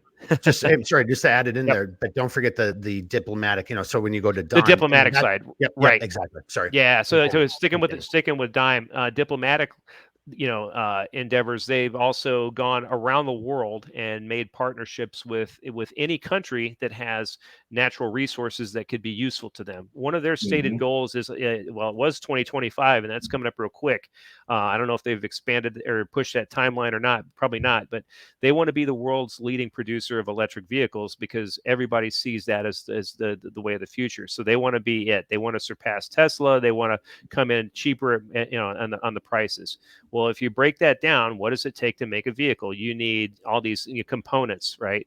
Going back to Taiwan, all the I think Taiwan is the #1 producer of microchips in the world. Well, if they can just come in and take that takes a lot of stress off of them, and that takes a lot of pressure off the diplomatic side. If they can do it military and walk in and take it, they're good to go. I see the timeout. Yeah. Well, no, it's only a timeout because I want you to continue talking, but I want whoever is watching and listening to really take to heart what you've just said. I mean, so if I was better and if I had more time, I would have made that a short. That would have been the cutaway from this video, everything you just said up till now. And I don't know how I can impress this upon people enough. Everything you just said, we're having fun. This is a podcast, but oh my God, the gravity of what you said, the seriousness, because and when you were just talking about electric vehicles, that's the rage here in America. Yep. My God, it goes. Think of pharmaceuticals. Think of everything that happens, and I hate to say it, it resonates with me because I'm a small business owner. It even goes into that. Every aspect of our life is so intertwined. We're the ones who are going to get really royally fucked if there is some type of major conflict. So 100%. Continue there, Patrick. Sorry. Yeah. So diplomatic side, all what they have, the Belt and Rail Initiative, they're going around different parts of the world. Africa is being used and abused. South America, the same thing. Wherever they've got, copper, rare earth minerals, lithium, anything that they can use to produce what they need, they're making deals. These are strong arm deals with this government. Hey, Redbeard, if you want to be the president of Uganda, we can help you do that. We can provide you the military muscle and all this stuff. All you need to do is sign over those rights to us. Okay, great. Now you're in power. You sign over the rights to us. Well, guess what? Now we got to extract it. So they start building, railways, and they start building ports, and they sell that off to these countries. Like, hey, look, we're building you this infrastructure that you can keep. But they're going to use it until they get that stuff out of the country. That's the diplomatic side. So it's diplomacy with an iron fist, right? Well, again, but that diplomacy, again, everything, there's layers to everything. So that diplomacy, you just brought it into the big, the 1,000-foot, kind of view. But down at the 100-foot or the 1-foot view, us, the consumers, look at how many Americans don't care. Yeah. Look at how many Americans have been because it's not here. They don't see it here, but it is here. And it is here alive and well. It's like an invisible killer. You don't realize it's there until those widespread impacts are had. And to your point, though, Patrick, it's been getting a lot of attention, but not enough. But what about BRICS? BRICS is a big Russia, China, and African initiative, as well as South America. I mean, for God's sakes, BRICS is, whether people want to realize it or not, they literally are kicking out the petrodollar. Yeah. So economic warfare. So remember, the E is economic. So if you can do diplomacy and economics in one swoop, that's what that is, right? So they're positioning themselves for that, to be the world's leading power. I don't need. I'll go into money. Fentanyl. Hey, the cartels did not have the intellectual ability to and the academic background to create that stuff. So you had people in well, China. not only that, Yep. they didn't have the infrastructure to do that. I mean, Yeah, right. Yeah, again, I mean, Well, the cartels have a ton of money, and for all intents and purposes, they might as but well to your just be in point, charge hang on, of the Mexican. hang on, but Patrick, to your point, just Yep. because you have a shit ton of money doesn't make you capable of doing something. Like, you still have to have Bingo. the intellectual, Right. the mind. You have to have the mind power, and that's and yep, the yep. and you Bingo. also have to have the infrastructure power. The ability to have the thing that supports the idea. Well, the cartels are just like, I hate to say it, they're thugs, they're villains, they're criminals, right? Like, they don't give a shit. Well, I got to pause maybe you the on that. smarter ones like Escobar and stuff. Yeah, well, hold on a second. Let's take it back, because remember what we said about the Russians and how we underestimated the cartels. Are before you say massively that, advanced. They're in corporations and banks and legitimate businesses. Yes. I mean, and government. I just wanted to say, before you threw me under the bus, I want to salvage myself. Not all cartels are like that way. Not all cartel leaders were that way. There have obviously been some very forward-leaning, criminal elements that saw the bigger picture. I mean, shit, look at Scarface. I mean, it's a great movie that actually describes or displays everything we're just talking about. But at the end of the day, he's still a criminal. He's still a thug. 100%. He's not, but China is better than that. Like, well, they're a nation. Well, they're a nation state with a lot of money and power and influence. So they decided, hey, not just power and influence, but also with a mission, right? With the mission, have a very distinct mission. And their mission is to destabilize the United States of America. So the one way to do that is let's flood it. Hey, America's had a drug problem for a long time. When we came to the idea of, hey, let's legalize marijuana, and hey, no matter what you think about marijuana, it's cause and effect. You just took away a major, income source from, or a revenue stream from the cartel. Well, they're going to up the game, so they started going with the harder drugs. And when they found that the Chinese could help them developing fentanyl, because it was meth for a long time, and then it got up from there. And you needed that knowledge and the ability, so they had the Chinese sending the precursor chemicals with the instructions to certain people in Mexico to put together. And then finally, it just got to the point like, well, to hell with it. Come down here. And if you watched Breaking Bad, that nice little warehouse they had, that was pretty cool. They've got full industrial complexes that are building this stuff now with Chinese scientists and chemists right there on site. So that helps poison and weaken the United States. What else does the cartel get from that? Money laundering through Chinese banks, HSBC, the Hong Kong Security and Shanghai Banking Corporation, Shanghai Bank, So I mean, massive, right? So you've got now this nation state backing you, and it's all to the purpose of destabilizing the United States. The information warfare, the military aggression, the stealing of research and development from all of our universities, and unfortunately, and if anybody's listening to this and thinks, hey, this is kind of out there, I urge you take a trip to the nearest university that you have that does any type of STEM. Engineering programs, mathematics, medicine, all these fields. Go look and see how many Chinese students you see walking around there. It's going to be a lot. Right.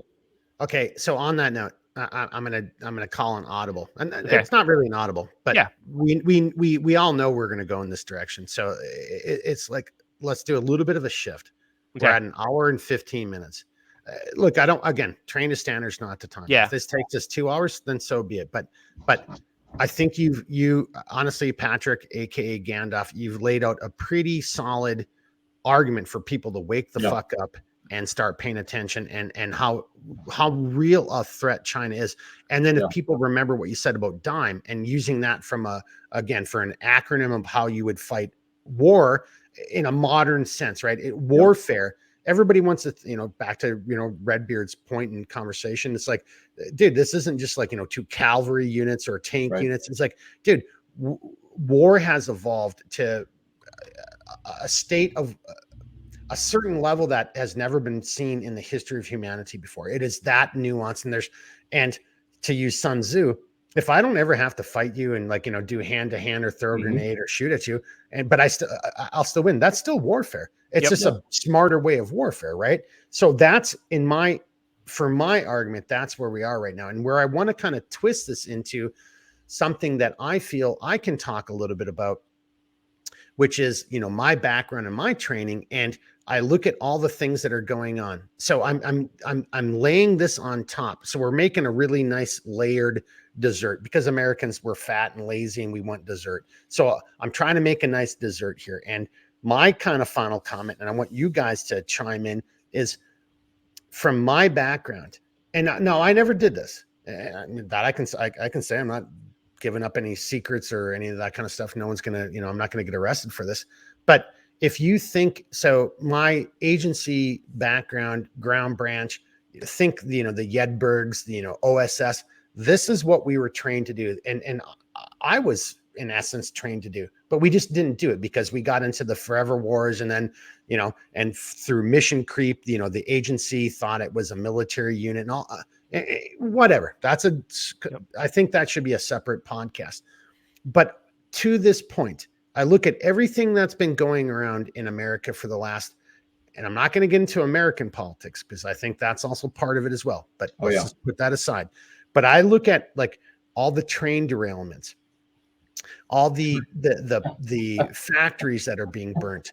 I look at all the Chinese military age males that aren't coming across the border like normal quote unquote refugees, but are actually using what we, again, and this is something that rat lines, they're called rat lines for a reason.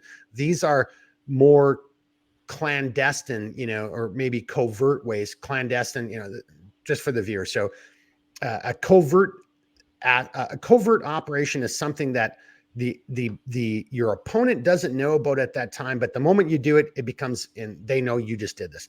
Clandestine is something that you conduct and your opponent never knows that you did it. They always think it was maybe somebody else. You do it in such a way that it never comes back to you.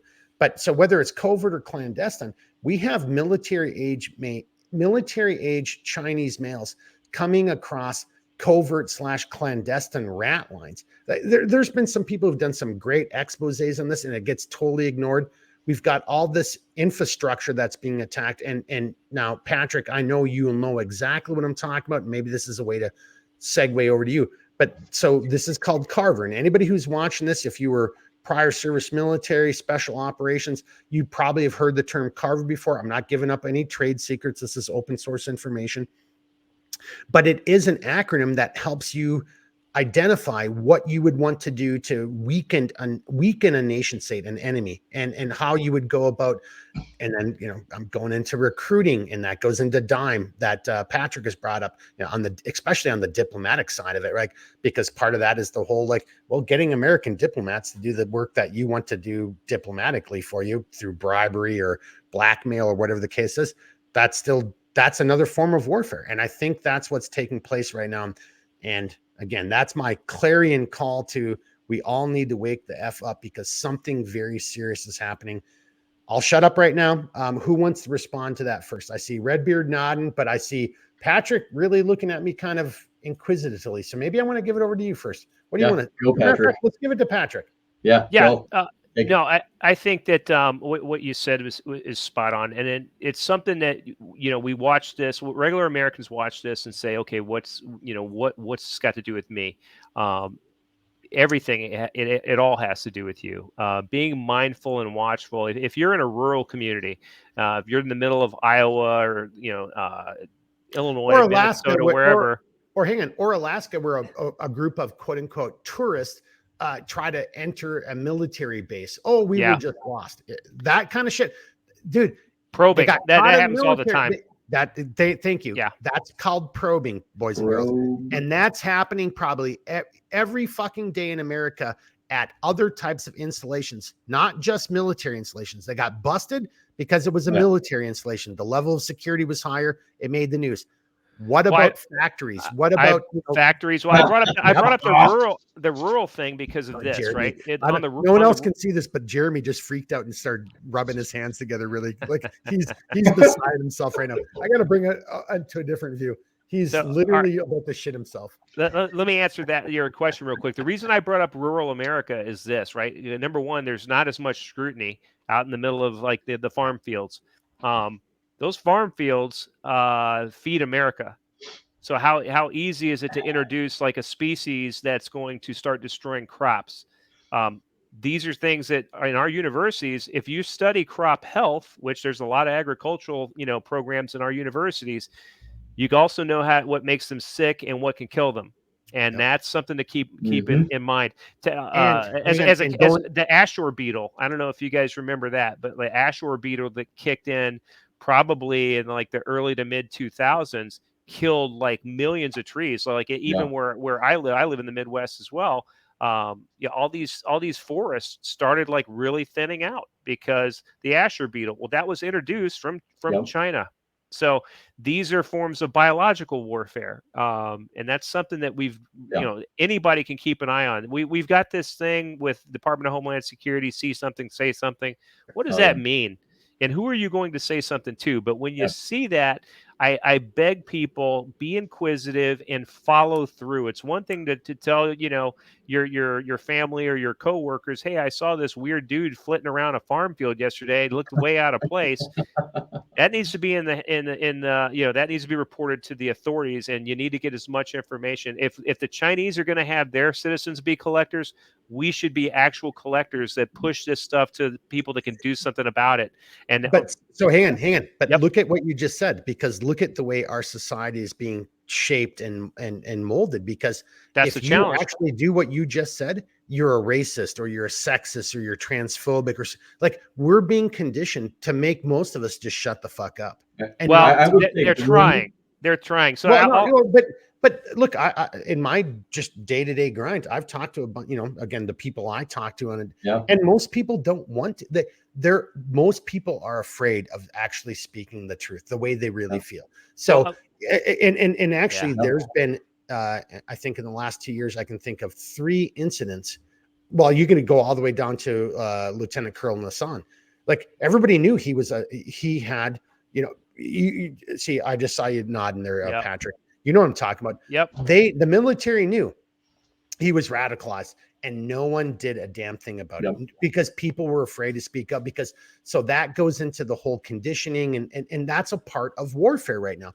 Americans are being conditioned to shut the F up and not talk about things because of fear. You don't want to be called a homophobic or a Mhm. racophobic or a whatever phobophobic. And that's and if I was the bad guy, that's the shaping of the battlefield I would want to do right there. I would Right. want you guys to not even. So when you see and you're like, that guy's probably a spy, you're just too freaking afraid to say the damn thing. Yeah, Mark, I hear you 100%. I hear this talk all the time. Oh, we're not really supposed to say this, that, and the other. And I say, who tells you that, and who has the authority to tell you that? No one, Yeah. right? These are ideas that are being pushed out there, like they come from some type of an authority figure. And Mhm. for this goes for you too, everybody that might be listening. You are free of your own accord. God made you free. You are Mhm. free. Our forefathers like made you free.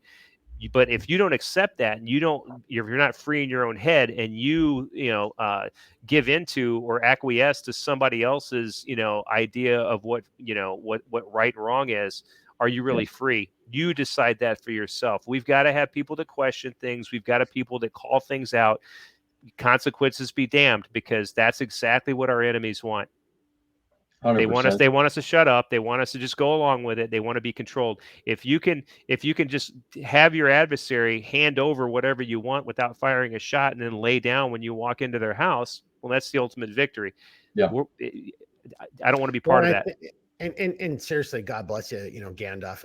I think that's the ultimate point I was really hoping that we could achieve with this podcast tonight, is what you just said right there. And again, if I was smarter and better, and if I had the time, I would actually cut that out into a short, and that would be something that would be play, because Patrick is look, you can disagree with him. And if you do, I guess my only counter argument would be that, well, then you're a communist or you're evil or something. Like, Yeah. how there's nothing that Patrick just said that's controversial. There's nothing that he said that was objectively false. That is objective truth. That is who you are as a human, what it means to be human, what it means to be American, what it means to be free. I don't see anything wrong with that. And I think that's the ultimate point of tonight's video, is to wake everybody up to that. Yeah. There are some incredibly serious threats right now. And if we don't take this seriously, honestly, let's see, now I'm in a sidebar. And I said I wouldn't do this, but I said this to Redbeard before we started. I'm gonna chastise myself for doing the thing I said let's not do. But if we don't wake up to what Patrick just said, and if we don't all embrace that, well, then we're lost. I mean, maybe we'll be better on the other side of it, but there's going to be a lot of pain between now and the other side of it. What do you guys think about that? Well, so there's a lot. Well, without going on for a 3 hour, because we're not Joe Rogan. Let's not make it a 3-hour podcast. So there's a lot to go off of, and Patrick brought up a lot of really good points. So one, I want to point out too that look, if you have this level of subversion, if you will, I think it's also, if people want to say something, I think given the amount of distrust in government, given how they act and how they proceed and how they do things, I think that distrust is not only because the government has made a point of violating rights and liberties, but I think that if you look at people within our government right now, I mean, let's be honest here. Look at how many people, the government loves to talk about their extremists, but yet how many cities, how many states have duly, well, let me detract that, have elected individuals that knowingly come from the Communist Party USA, that have many of these peoples that come from parties that, sorry. The former head of the CIA, Brennan, Communist Party member. Look, the point is, I'm not saying what was done, 70 years ago was appropriate by any means, because it was literally a blanketing of every American. But at what point do you not evaluate that type of thing and be like, maybe these people have no genuine interest in the United States or our well-being whatsoever. And to that point, let's evaluate, as it pertains to China, the amount of infrastructure, the amount of land, the amount of resources that they've literally come into the United States, bought, control, and run. The Sulaks in the Great Lakes being an example of that. The Chinese own and maintain and control the Sulaks. Now, for those of you who don't live by the Great Lakes, that don't understand what the Sulaks are, they're a big freaking deal, because it's a major artery via a waterway, an essential waterway, into the Midwest, and which eventually spreads out through the rest of the United States. It's a big deal. So if they really wanted to damage us, they could be like, no, we're not going to show up to work today. We'll shut down the Sulaks, and that's all there is to it, right? Like, that's a big deal. And as somebody who worked in an area of infrastructure, being the railroad, and I'm not going to put out any names or information pertaining to that, but I can tell you also right now that, having talked to somebody that I had worked with a couple weeks ago, even, the amount of, I would almost say, purposeful neglect to the rail systems right now, even before I left working in the railroad, is appalling. We would go out to fix rail or to re-gauge, which gauging, for those who don't understand, is bringing tracks into spec so they're not too far out or they're not too close in, because that does cause a derailment. We would go gauge an area which was, say, like a 1/4 inch out of spec, which is no big deal. I mean, there's going to be some leeway.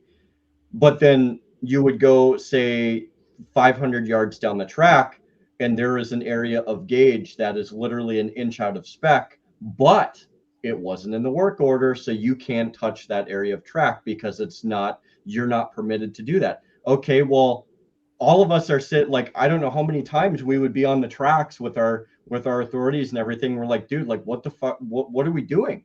Like, why are we fixing track that literally is movable?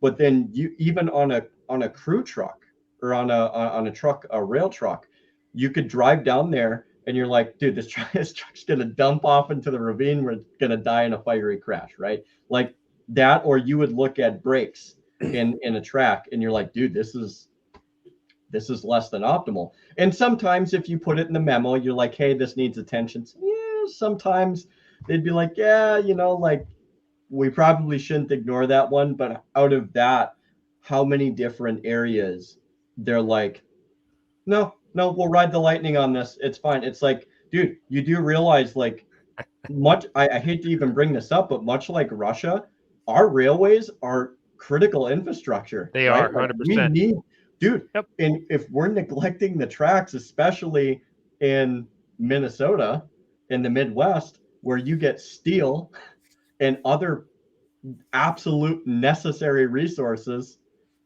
I'm just saying, like, as somebody who worked on the tracks firsthand, I can tell you, there's a lot of shady shit. And we got briefings quite often in a lot of the classes that I had to go into. They're like, it was the see something, say something. But dude, I don't know how many times we'd be driving down the tracks and you'd see little hobo encampments. And it's like, well, okay, slow down. Yeah. Don't take us too far afield. I mean, Yeah. at the end of the day, what you're talking about is like, Yeah. look, rail is critical infrastructure. yeah, It is. oh, And 100%. then it is. And so either by, how do you want to say this? Either by intent or luck, we're neglecting critical infrastructure, or again, hobo camps and stuff. Look, that's actually, I didn't mean to cut you off from that, because look, if I was conducting my ground branch special activities, if I was conducting my operations, I would, one of the perhaps personas or cover stories I might adopt would be the hobo encampment guy, because that gives me the placement and access to the rail yard or the tracks, so I could blow it up or mess it up. So I didn't mean to cut you off there, but I want to get us back into into the. It takes very little to derail a train. That's all I'm gonna say. Yeah, like, but I want to get shockingly into little the fact that trains are being derailed, Yeah, plants are being 100%. blown up. On a record level. So because I think, to me, tying this back over to Patrick and everything you just said, Redbeard. Yeah. Like and maybe, like, I hope I'm wrong. I really do. I said it at the beginning of this video. I'll say it at the end.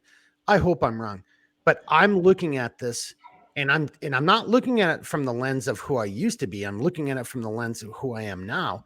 But I'm seeing so many similarities. I'm seeing so many. I'm like, well, that's exactly what I would have done. That's exactly how I would have been acting and operating.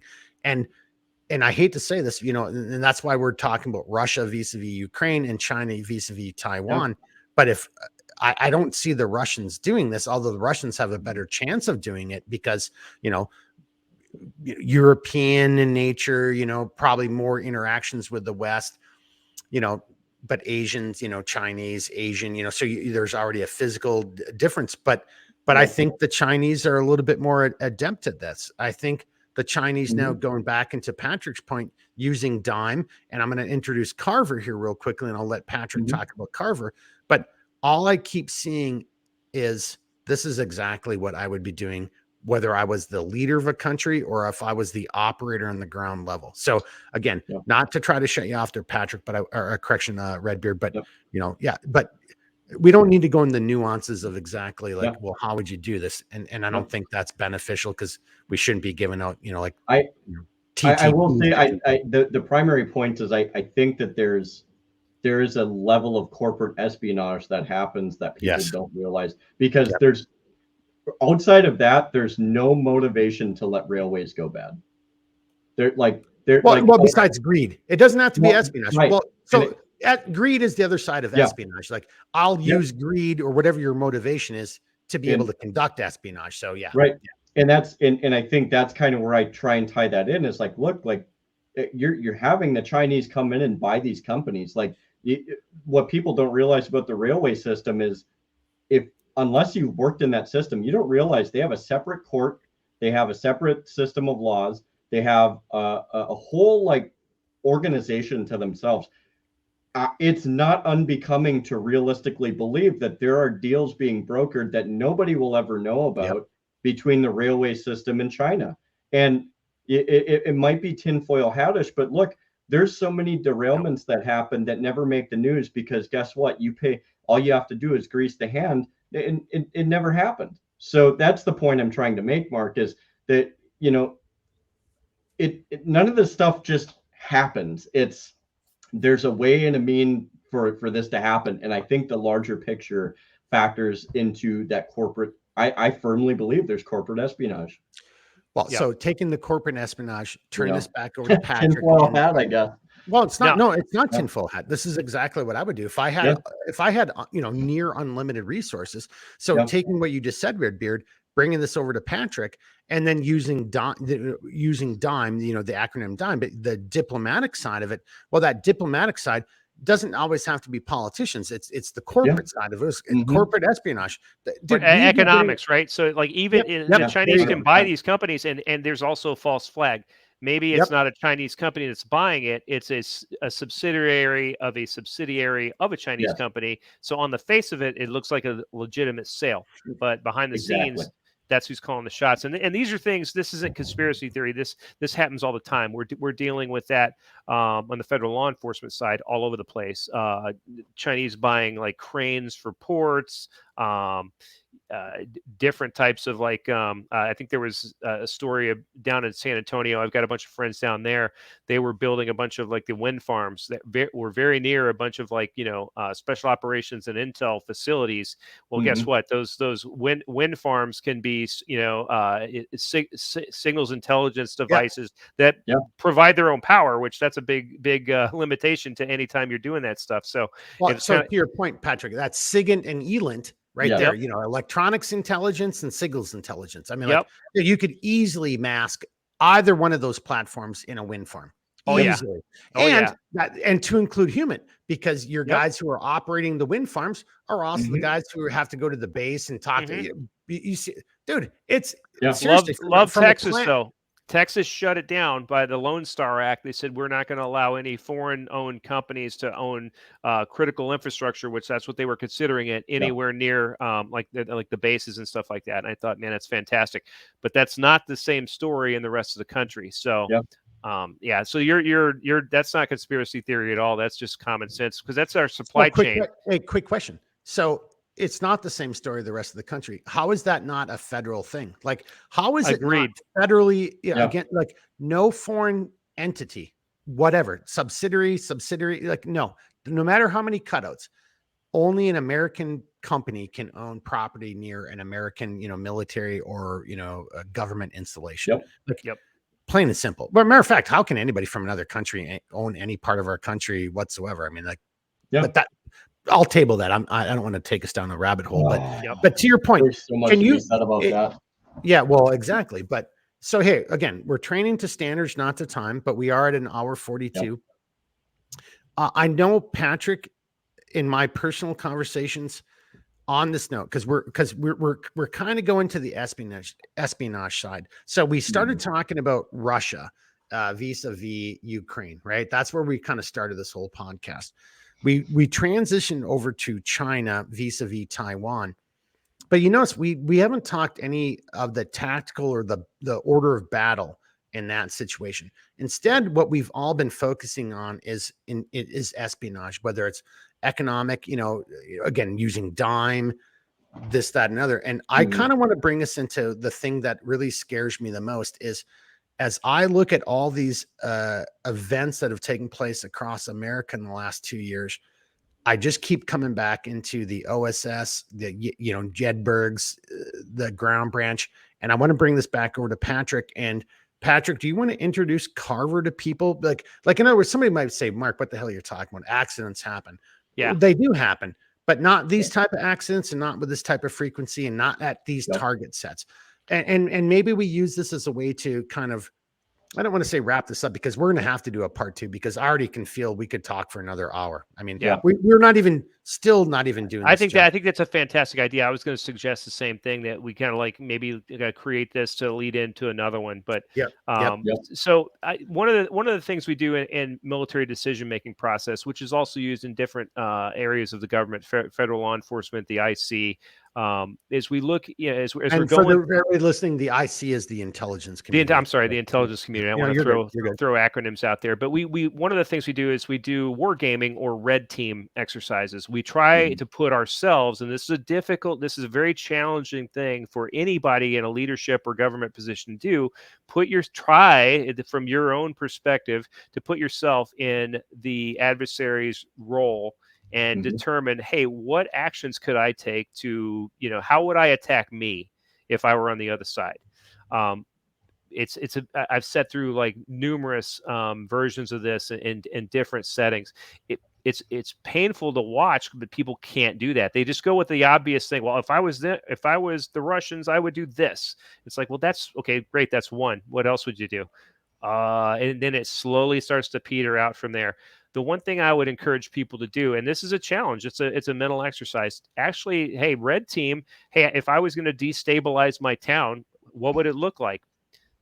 Yeah. From what I see at my level, I think that you're probably going to fall short of some of the activities that have taken place or are in the midst of taking place. So what's going to happen? And that's not a nihilistic statement that we're all doomed or anything like that. But these are plans that have either been detected or disrupted. It's like what has not been disrupted. So I'm sorry, but sorry for the context there. But Carver is it's a targeting. It's a way to rank things that you would target if you were going to destabilize, a town, a country. Pick your size of your target, and you start looking at the major things that you would have to destroy or impact in order to cause that destabilization, so that you could come in and do what you want to.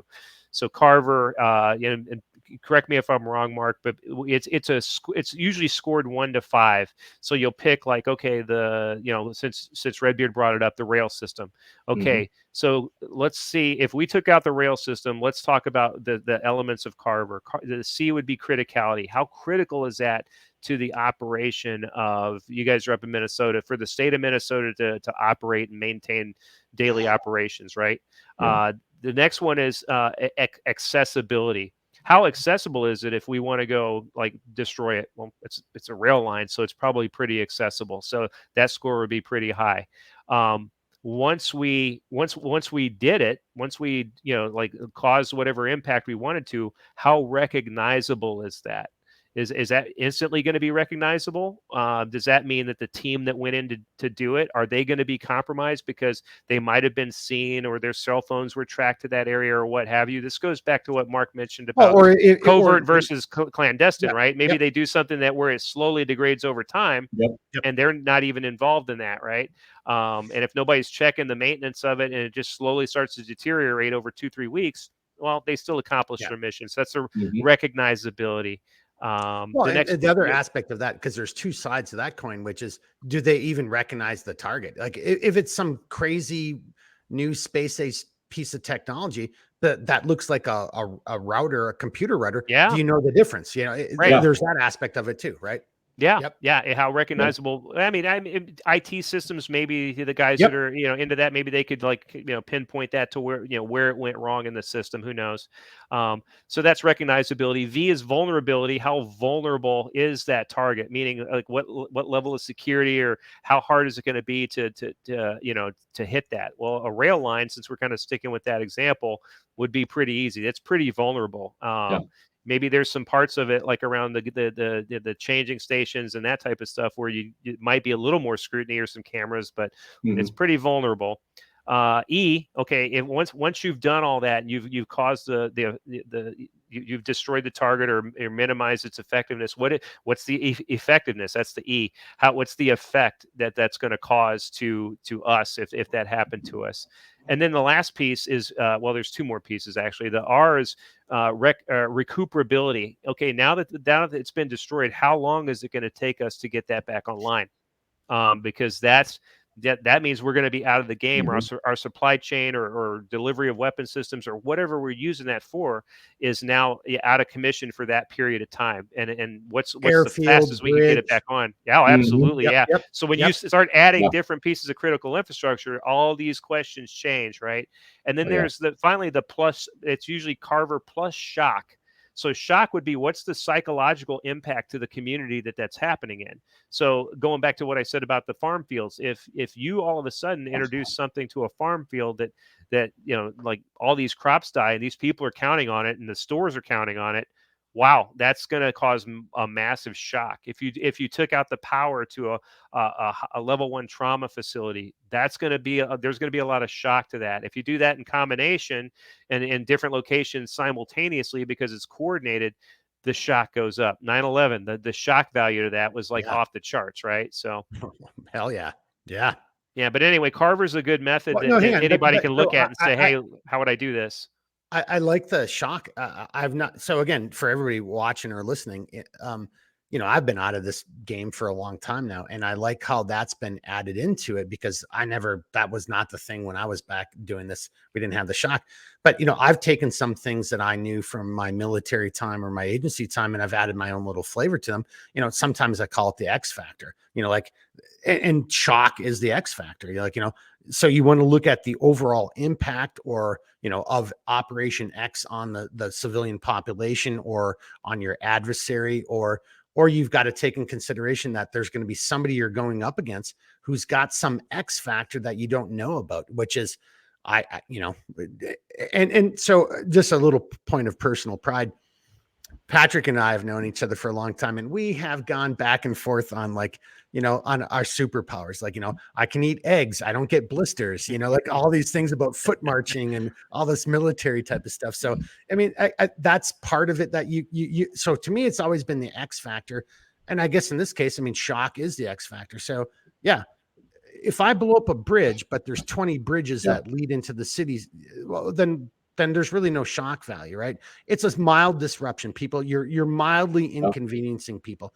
But if this is the only airport that services the whole northwestern portion of your province or your country, and that one airport services 250,000 people, that's a huge shock value. Mhm. And so on and so forth. Yep. Right. But seriously, Patrick,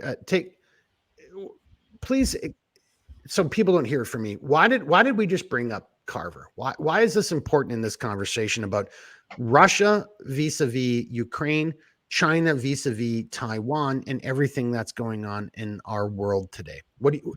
And again, you don't know why I'm asking you that question. What do you think it is?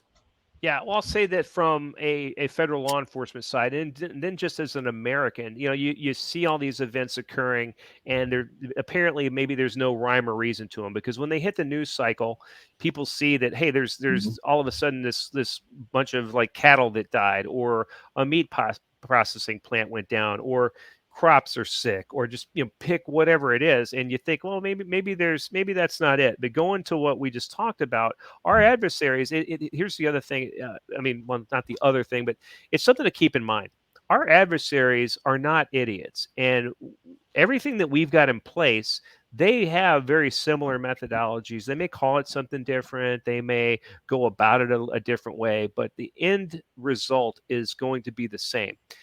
We're fighting a proxy war against the Russians.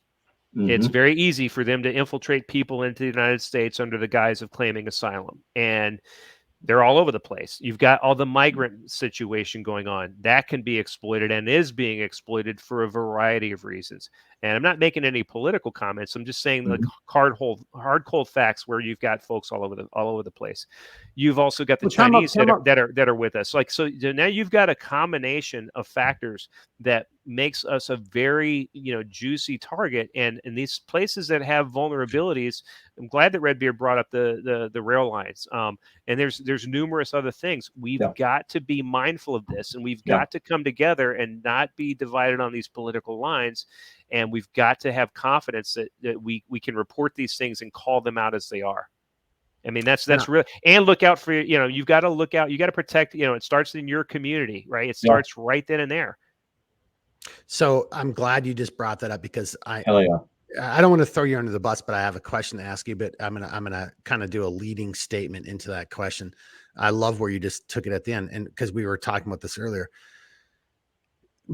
But to that point, look at what's happening in our society today. You can't say this, otherwise you'll be called a whatever phobic, right? You'll be ostracized. I personally, in my personal life, sorry for the double, stupidity there. But in my personal life, I meet so many people and I talk to so many people who are just so afraid of saying anything, Yeah. but they know it's wrong. And it's like 2 + 2 doesn't equal potato. So then why are you saying 2 + 2 equals potato? Yeah. Well, and everybody has an excuse. And I think, and that is based on fear, and it's based on trepidation. It's based on, I don't want to be ostracized. I don't want to be kicked off of social media. Like the things that don't matter suddenly matter. So like for starters, in the realm of warfare, our value system has been turned upside down. And I think Sun Tzu probably has a million different things to say about this, but that's something that's happened. But then, Patrick, to your point and where you're going with what you just said and what I want to ask you to expound upon. But if you look at Carver and if you look at all the events that have been taking place, and matter of fact, for every American or anybody who believes in freedom, who's watching this, let's just take the recent unpleasantness of the bullshit pandemic that wasn't a pandemic. And look at everything that was tied into that. So it doesn't always have to be, and I think that is the ultimate point, even though it might seem a little bit amorphous when I'm saying the ultimate point is a smart adversary is going to find multiple ways to attack you. And some of them will be direct action, right? Like our forces duking it out. Other things are going to be through subterfuge. Other things will be through, again, to, Patrick's point, using dime or Carver and finding other ways to attack you and weaken your foundation.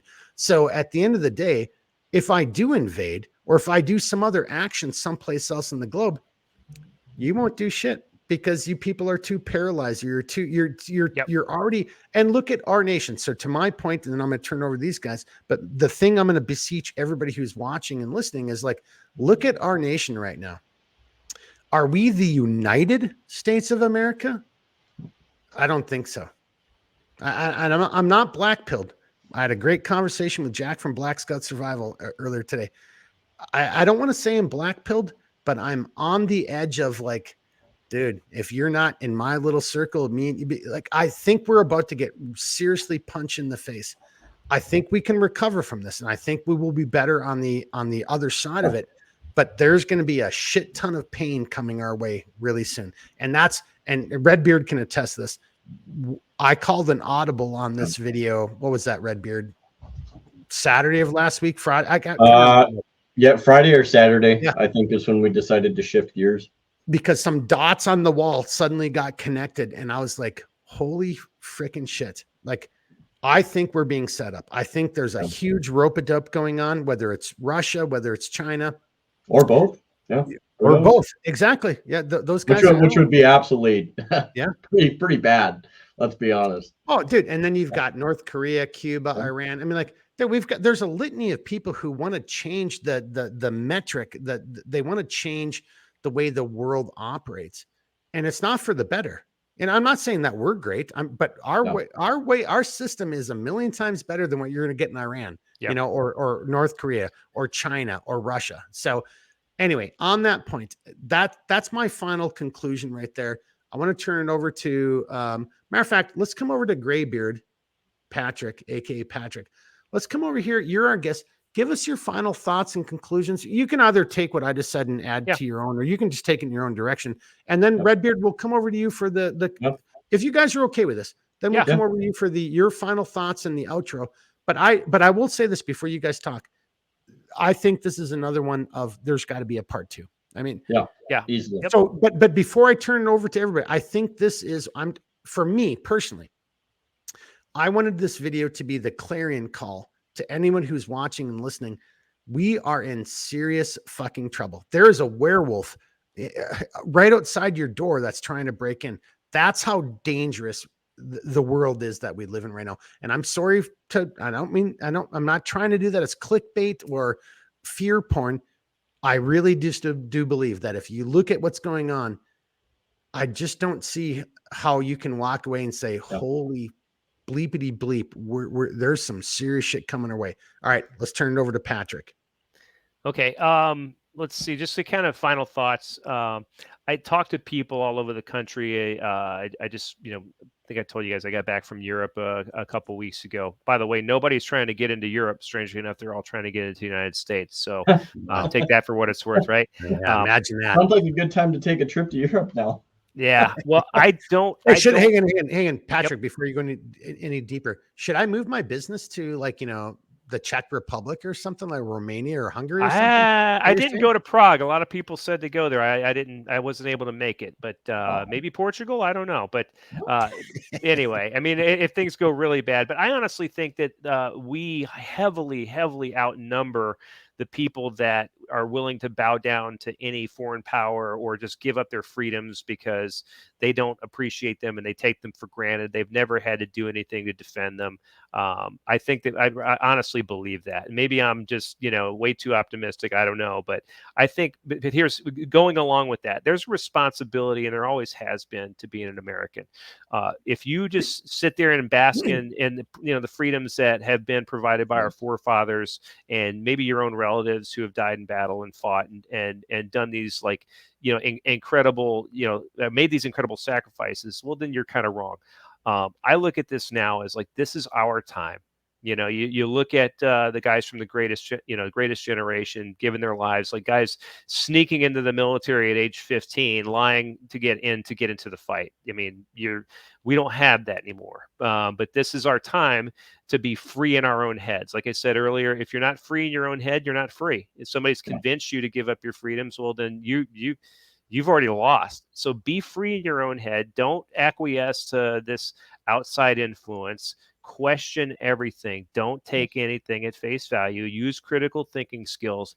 Be proud of where you come from and build your community. Welcome people of opposite viewpoints. Don't fight them. Don't call them the devil.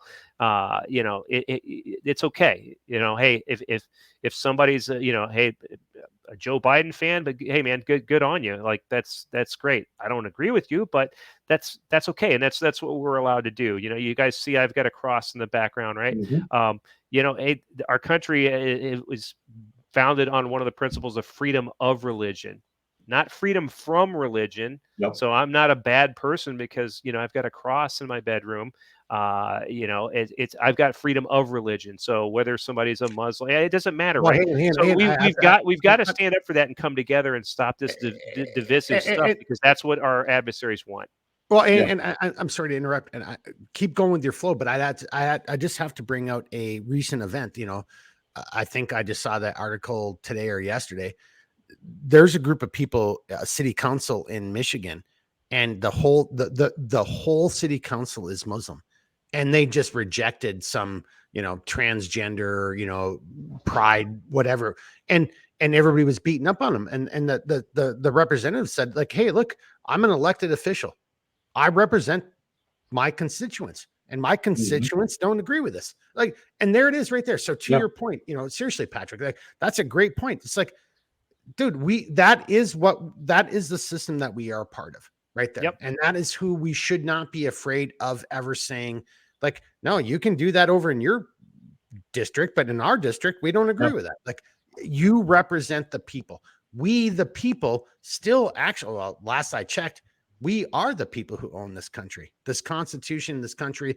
It's ours. It's not the fat cats or the special interest groups or whatever the flavor of the day is. It's us. So stand up and start doing it. That's it, man. And that's why I appreciate you guys having me on here so we could talk about this, because I think that's what's missing in today. I think we're being outnumbered by all this negative, divisive, press and stories, and saying you can't, like dividing us by what you can and can't say. The cancel culture, that's ridiculous. Yeah, well, at the end of the day, it's like cancel culture. I mean, what? Like, see, I don't even like using this. No, I apologize for even saying it. It's a joke. Yeah. So, what would you call it, actually? Then, because I know where I'm gonna how I want to respond. What would you call it? What do you call that? Communism and censorship. There it is right there. Thank you. Mhm. Like, let's just start calling things the way they are. Like, Mhm. that's not, these are vile, evil forces that are working against the good of humanity.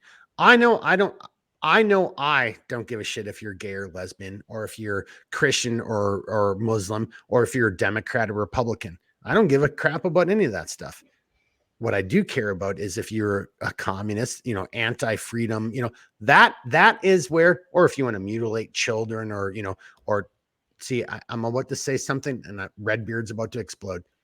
If you want to traffic in children and rape little children, actually, we had a conversation before we actually did the podcast tonight. Are you sure you want to go down this? No, I don't, but I want to share this with you. I want to share this with you. It actually, seriously, it's given me some pause. Look, I'm 55 years old.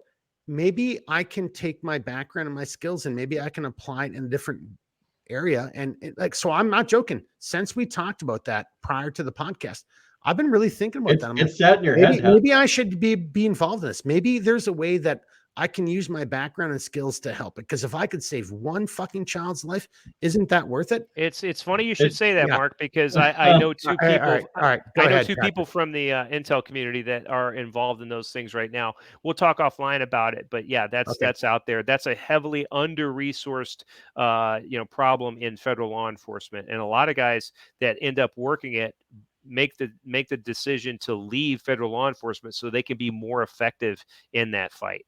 What does that Well, I'll say? tell you So what, I mean, that's one of the fights that I know I could have I could actually have, like, I'm not going to help decide whether, China, we all speak Mandarin, tomorrow. We're trying to do this in this podcast. We can try to educate people, but to your point, Patrick, Yes. so when we do the AAR, once we stop recording, let's sit and talk about that offline, because I'm not joking. Like, Redbeard had this conversation earlier and it struck a chord with me. And I'm like, fuck, maybe that's what I should be doing. Maybe I should be trying to apply my background and my skills to help this fight, because that's a worthy fight right there. Seriously. Yep. Amen. Yeah. So, all right, Redbeard. So hang on, before we go any further, I've got nothing left to say. Well, here's my final comment for everybody watching. We weren't trying to do a podcast to give you answers and solutions. There's just no way we can, given this subject. We were just really trying to educate you and challenge you to think about what's really going on in the world. Is Russia this inept? Because if they're that inept, then why are we spending billions of dollars fighting the Russians, who are they're like the Boy Scouts could kick their ass? Something's not right in Dodge. That's the Russian side of it, vis-a-vis Ukraine.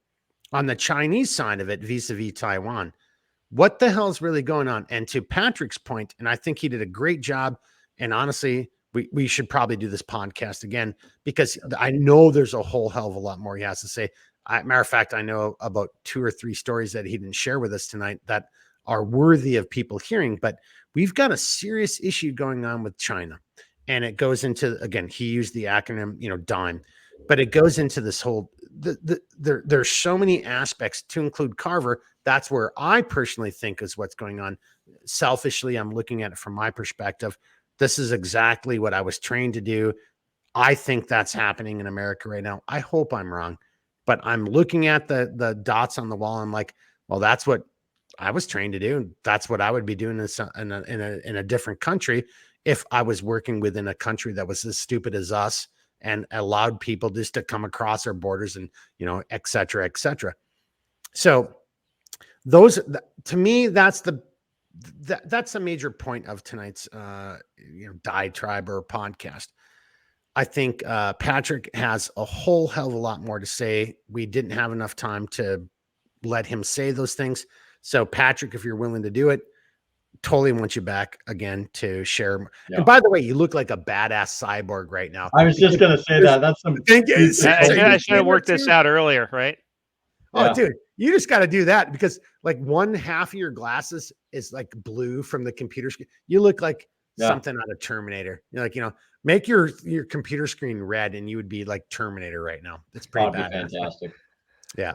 All right. So Redbeard and Patrick, that was my final comments right there. Do you guys have anything to add to my final comments? Otherwise, we're going to turn it over to Redbeard for his final comments and the outro. You have anything, Patrick? No, I mean, I'll just summarize again what I said. Hey, and I'll just bring it down to these two things. If we had 2 seconds, I'd say stay safe, learn how to protect yourself, protect your family, and stay free. Stay free in your mind first. Well, you can always stay free in your mind, but you still have to prepare yourself and train yourself to do that. Yep. Yeah. Yeah, that's the one thing that no one could ever take away from you is what happens inside of your mind is that's up to you. But you still have to train yourself to do that. You still have to train yourself to realize that no matter what happens, you are free. You are free, and you are your own person. No matter what government says you have to do this or that, or use these pronouns or say that or the other thing. Inside of your mind, you're like, yeah, no, I'm not. I'm me. I am my own person, and I'm free. I love that right there. Seriously, Patrick. We'll talk about that offline, but that actually touches a huge chord for me because I love that right there. But all right, Redbeard or Patrick, any last comments? No, that's it. I just want to thank you guys for having me on. Yeah, we appreciate having you, man. If you were a cyborg, what would be your cyborg name? Would you be Blue Cyborg? Can you see that's generic. I think I'd go with some kind of number designator, you know. What would it be? It'd be like a terminal. Was it like a T1000 or the T2000? You know, I'd go with something like that. Ooh, you're the T1776. How about that? There you go. I'll take that. Yeah. There you go. Hey, by the way, for everybody in the Army, happy birthday, Army birthday. What was that? 2 days ago, something like that. 14th. Yep. So happy birthday to the United States Army. All right, Redbeard, take us out, brother. I'm going to bring you full screen. Yep. Well, actually, I'm going to leave you this way so I can see what you're doing. Yeah, we might as well. I think this will work good.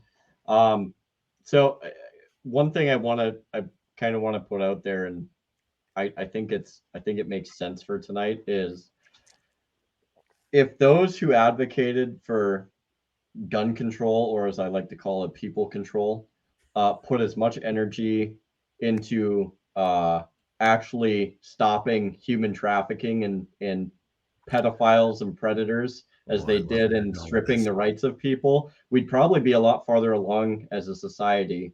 But, unfortunately, that's not on the top tier of their agenda.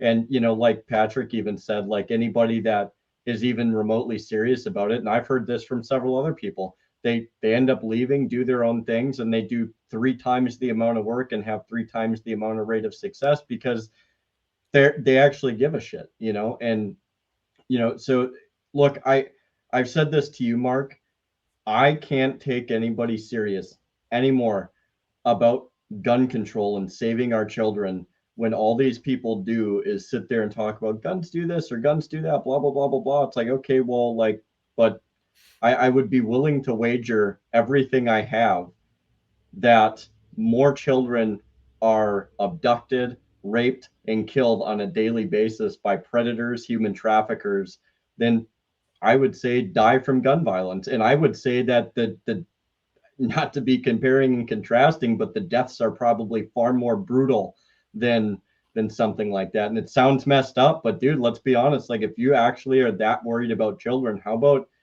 actually taking the fight to something worth putting your time and effort into than depriving the rights of people that could actually do something about that?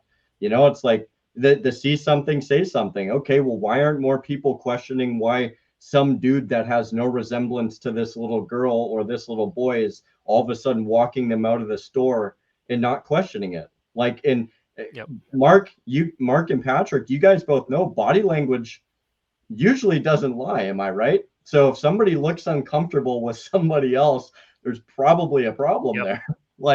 So look, it's in the end of the day, like what we have to question as a society, where are we actually putting our energy?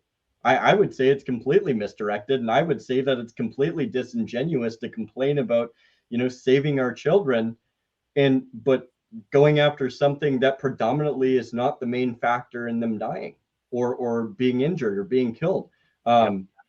People can take that for what they will. Well, hey, I'm just going to interject real quickly. It's your outro, but I'm just going to throw this out there for everybody watching. Like, again, we don't script this. This is all free form and whatever. And like, and Jeremy and I actually talked about this subject earlier, but this wasn't going to be part of the video. But just listen to what he's saying.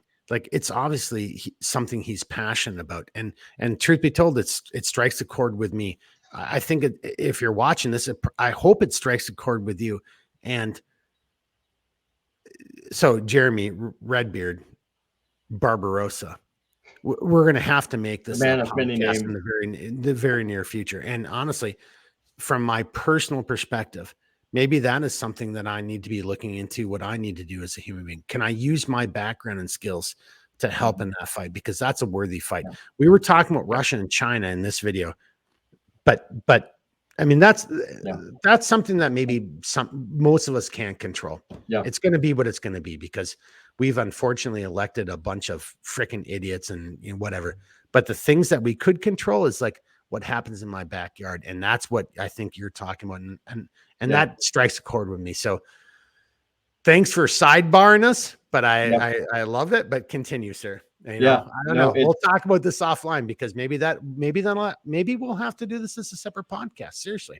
And I can segue this into kind of wrapping up, but like, look, again, like I know I'm harping on this, but the Second Amendment, right? Like, it's right. It's not even just in relation to that. Like, we always talk about a strong, cohesive national defense. Well, first off, if we didn't have people in however many countries all over the world being overwhelmingly spread out, and we actually brought people back home to provide a realistic defense, one, that would be great. But two, you have all these anti-2A people that are like, we got to get these guns of war off the street. Well, wasn't it because of the fact that people had guns of war that we haven't been invaded? Like, let's be honest about this. Every civilian and every I even hate Stop that word. using your logic. Take us out. You're getting this, dude. I already know where you're going, and I love it. But just take us out, because you're going into like 6 other podcasts right now. I know. Which hang on. But in all fairness, I'm not picking on Jeremy for everybody watching. Like somebody be like, oh, Mark, and I'm like, no, I'm just trying to like. No, but the picture, Jeremy is bringing up, like, no joke, 6 other fucking podcasts. If you want to robust national defense, arm yourselves. That's all I'm saying. Yep. If you want to defend children, arm yourself. Yeah. If you want to defend your neighbor from robbery, arm yourselves. If you want to defend your family, arm yourself. Arm yourself. There's a reason that it said a polite society is an armed society, because trust me, if you know that somebody else is armed, the least likely thing you're going to do is go pick a fight with somebody that has equal measure. Yeah. So look, if a 240 Bravo, you're 6'2", and you're an asshole, and you're in the line at the sandwich shop, and the guy in front of you just don't like him because his sandwich is going to take longer than you want, and you start picking a fight, and all of a sudden that guy pulls out a fucking handgun and puts your dick in the dirt. Well, guess what? That's probably not going to happen very often in society. After the like most, like, oh, I guess I can't bully people anymore. Oh yeah, that's right. Yeah, who would have thought? Yeah, no, and that's crazy concept, dude. Crazy concept. No, and so like we can all see that, like, look, and again, Patrick, you brought up a really good several points about liberties and rights, and so did you, Mark. But look, here's what I'm going to close on: rights and liberties not exercised are not rights and liberties retained. That's the first thing. So I'm not, for those who may listen, I'm not saying, but I'm also not saying those rights and liberties are yours. So what? Right. So if you want to keep them, you need to do what is necessary by way of you, by way of your family, by way of your community, and do what is necessary to protect these things. The other thing and exercise those rights. Yeah, you've got to get out and exercise them. Yeah, you've got to. And speaking of exercise, come on, people. Like, look, if something bad happens, you're not going to do it if you don't have the physical capacity to do it. And you also have to exercise your mind. So pick up a book, touch grass, go to the gym, lift some weights, put in the repetitions on the range or whatever it is. Come together as a community, teach each other different skills. You don't have to be a pro at it. Like I've planted a couple plants. I'm not a professional, but I'm capable enough to do it. The point being is very much like what Patrick said. Look, it starts in the community. And I've always said that in every podcast. I think I've made mention about that. And I will continue to harp on this. It starts within the community, locally, in the community, then the state, and then whatever happens after that to the federal government it happens after that. That creating the most robust defense occurs in the community. So on that note, before I get too far off on a tangent, hey, don't do your outro. Let's give Patrick one last chance and myself one last chance, because that was a long outro, because you threw a whole lot of other items and other issues in there. So Patrick, aka I'm going to start calling you Blue Cyborg right now. So you look pretty badass. We're on like name number 3 now. In my screen, you look pretty badass right now. Oh yeah, dude, one blue eyeball. I think you're a badass cyborg. All right, Patrick, last comments here, sir. Yeah. Hey, yeah.